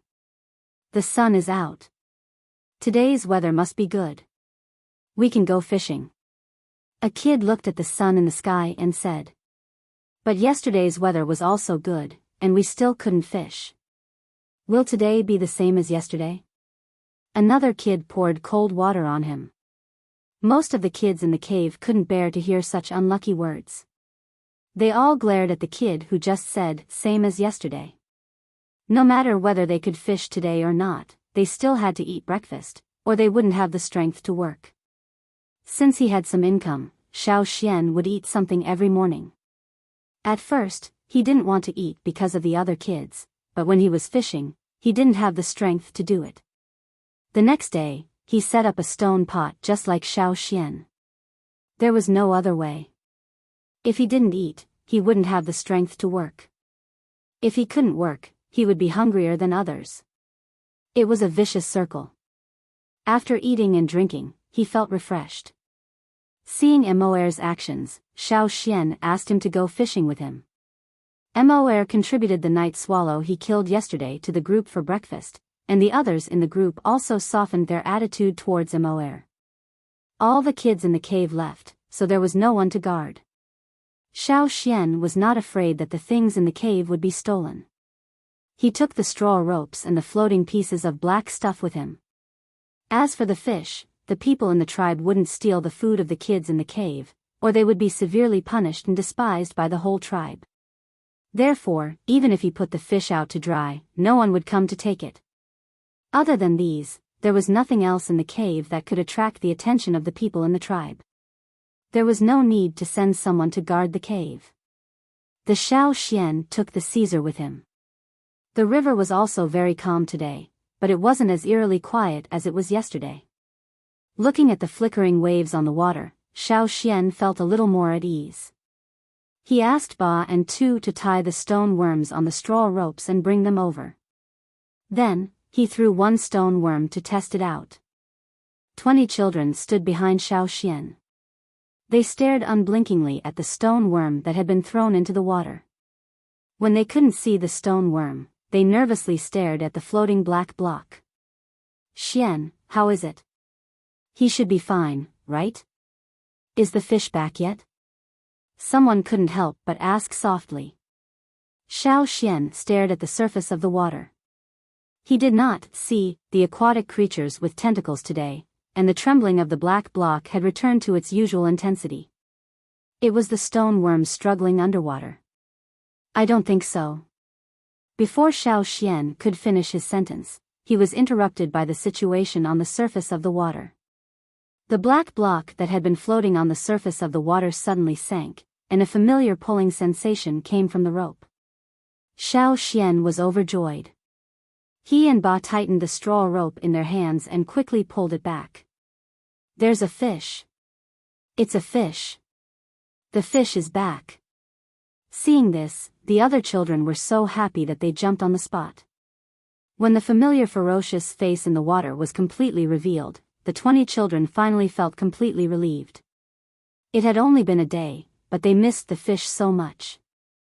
The straw rope in their hands was already shaking unbearably.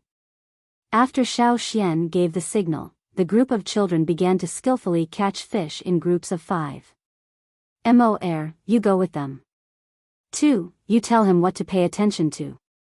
I'll take Caesar to dig up the stone worms. The ones we dug up just now are far from enough. Remember, don't go into the water, and don't fight. If you have the time to fight, you might as well catch more fish. Hurry up, winter will come in a few days. If you find something wrong, go and find the guards over there. Xiao Xian said the last part to the others standing by the river bank.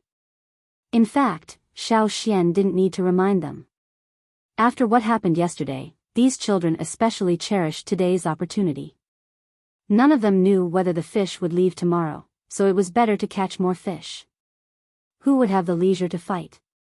When the children came out of the cave and were busy catching fish, the people living in the mountain foot district also came over to fish with them. This kind of situation was often seen recently. The guards didn't nervously run over to warn people as soon as they saw people approaching the water. Now, they just sat not far away and watched. Every once in a while, they would warn people not to get too close to the water.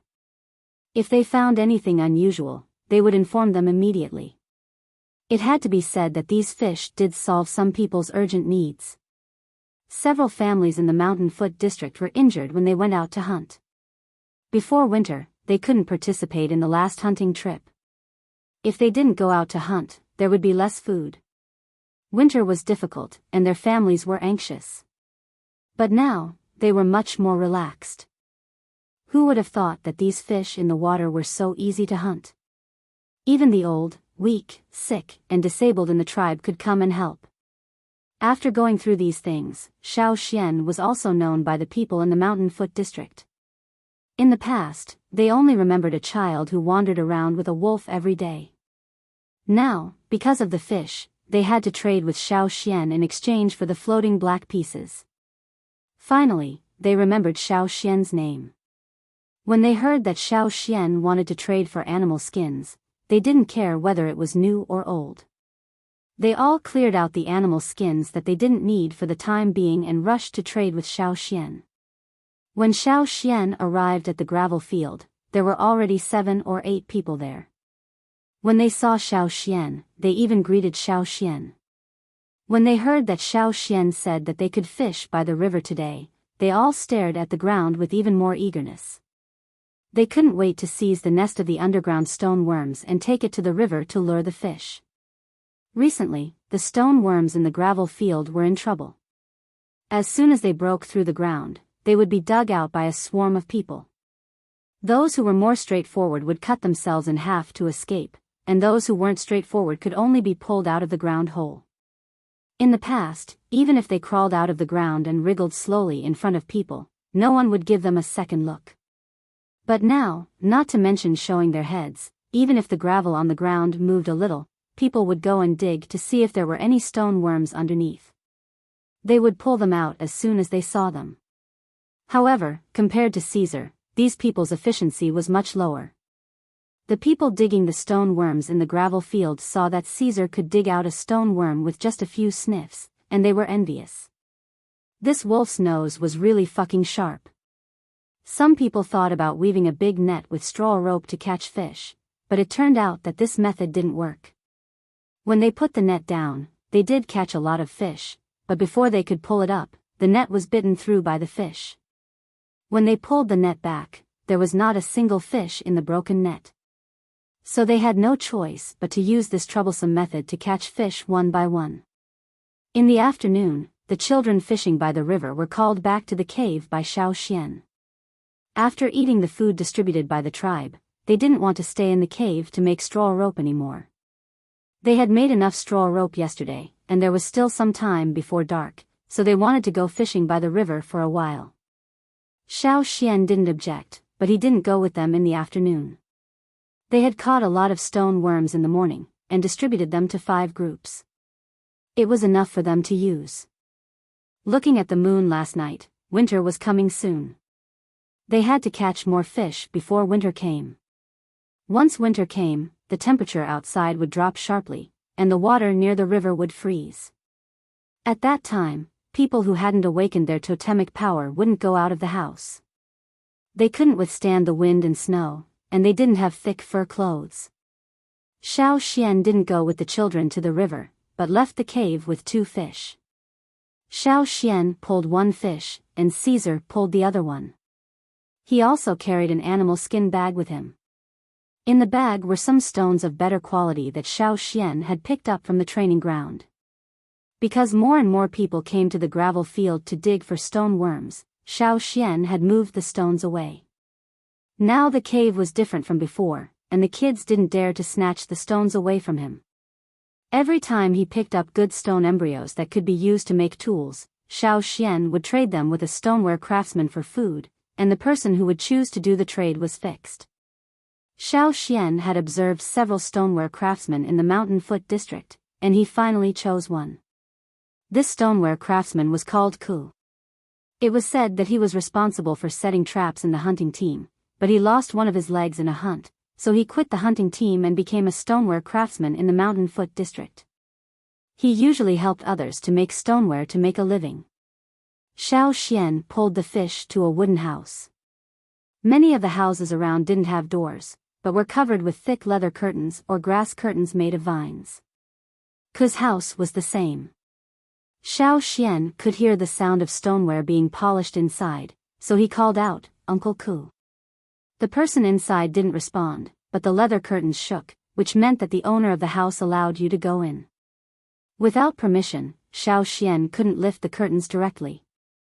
Many things in Ku's house looked simple, but they were actually more complicated than those in the houses nearby. The curtains in other houses could be lifted directly, but not in Ku's house. If you forced your way in, you would be the one in trouble. Even though he had lost one of his legs, Ku was responsible for setting traps in the hunting team, so he still had his skills. You're tuning into the Biyao's Wuxia Chronicles YouTube channel. Don't forget to subscribe and join us on this journey to catch the most captivating stories.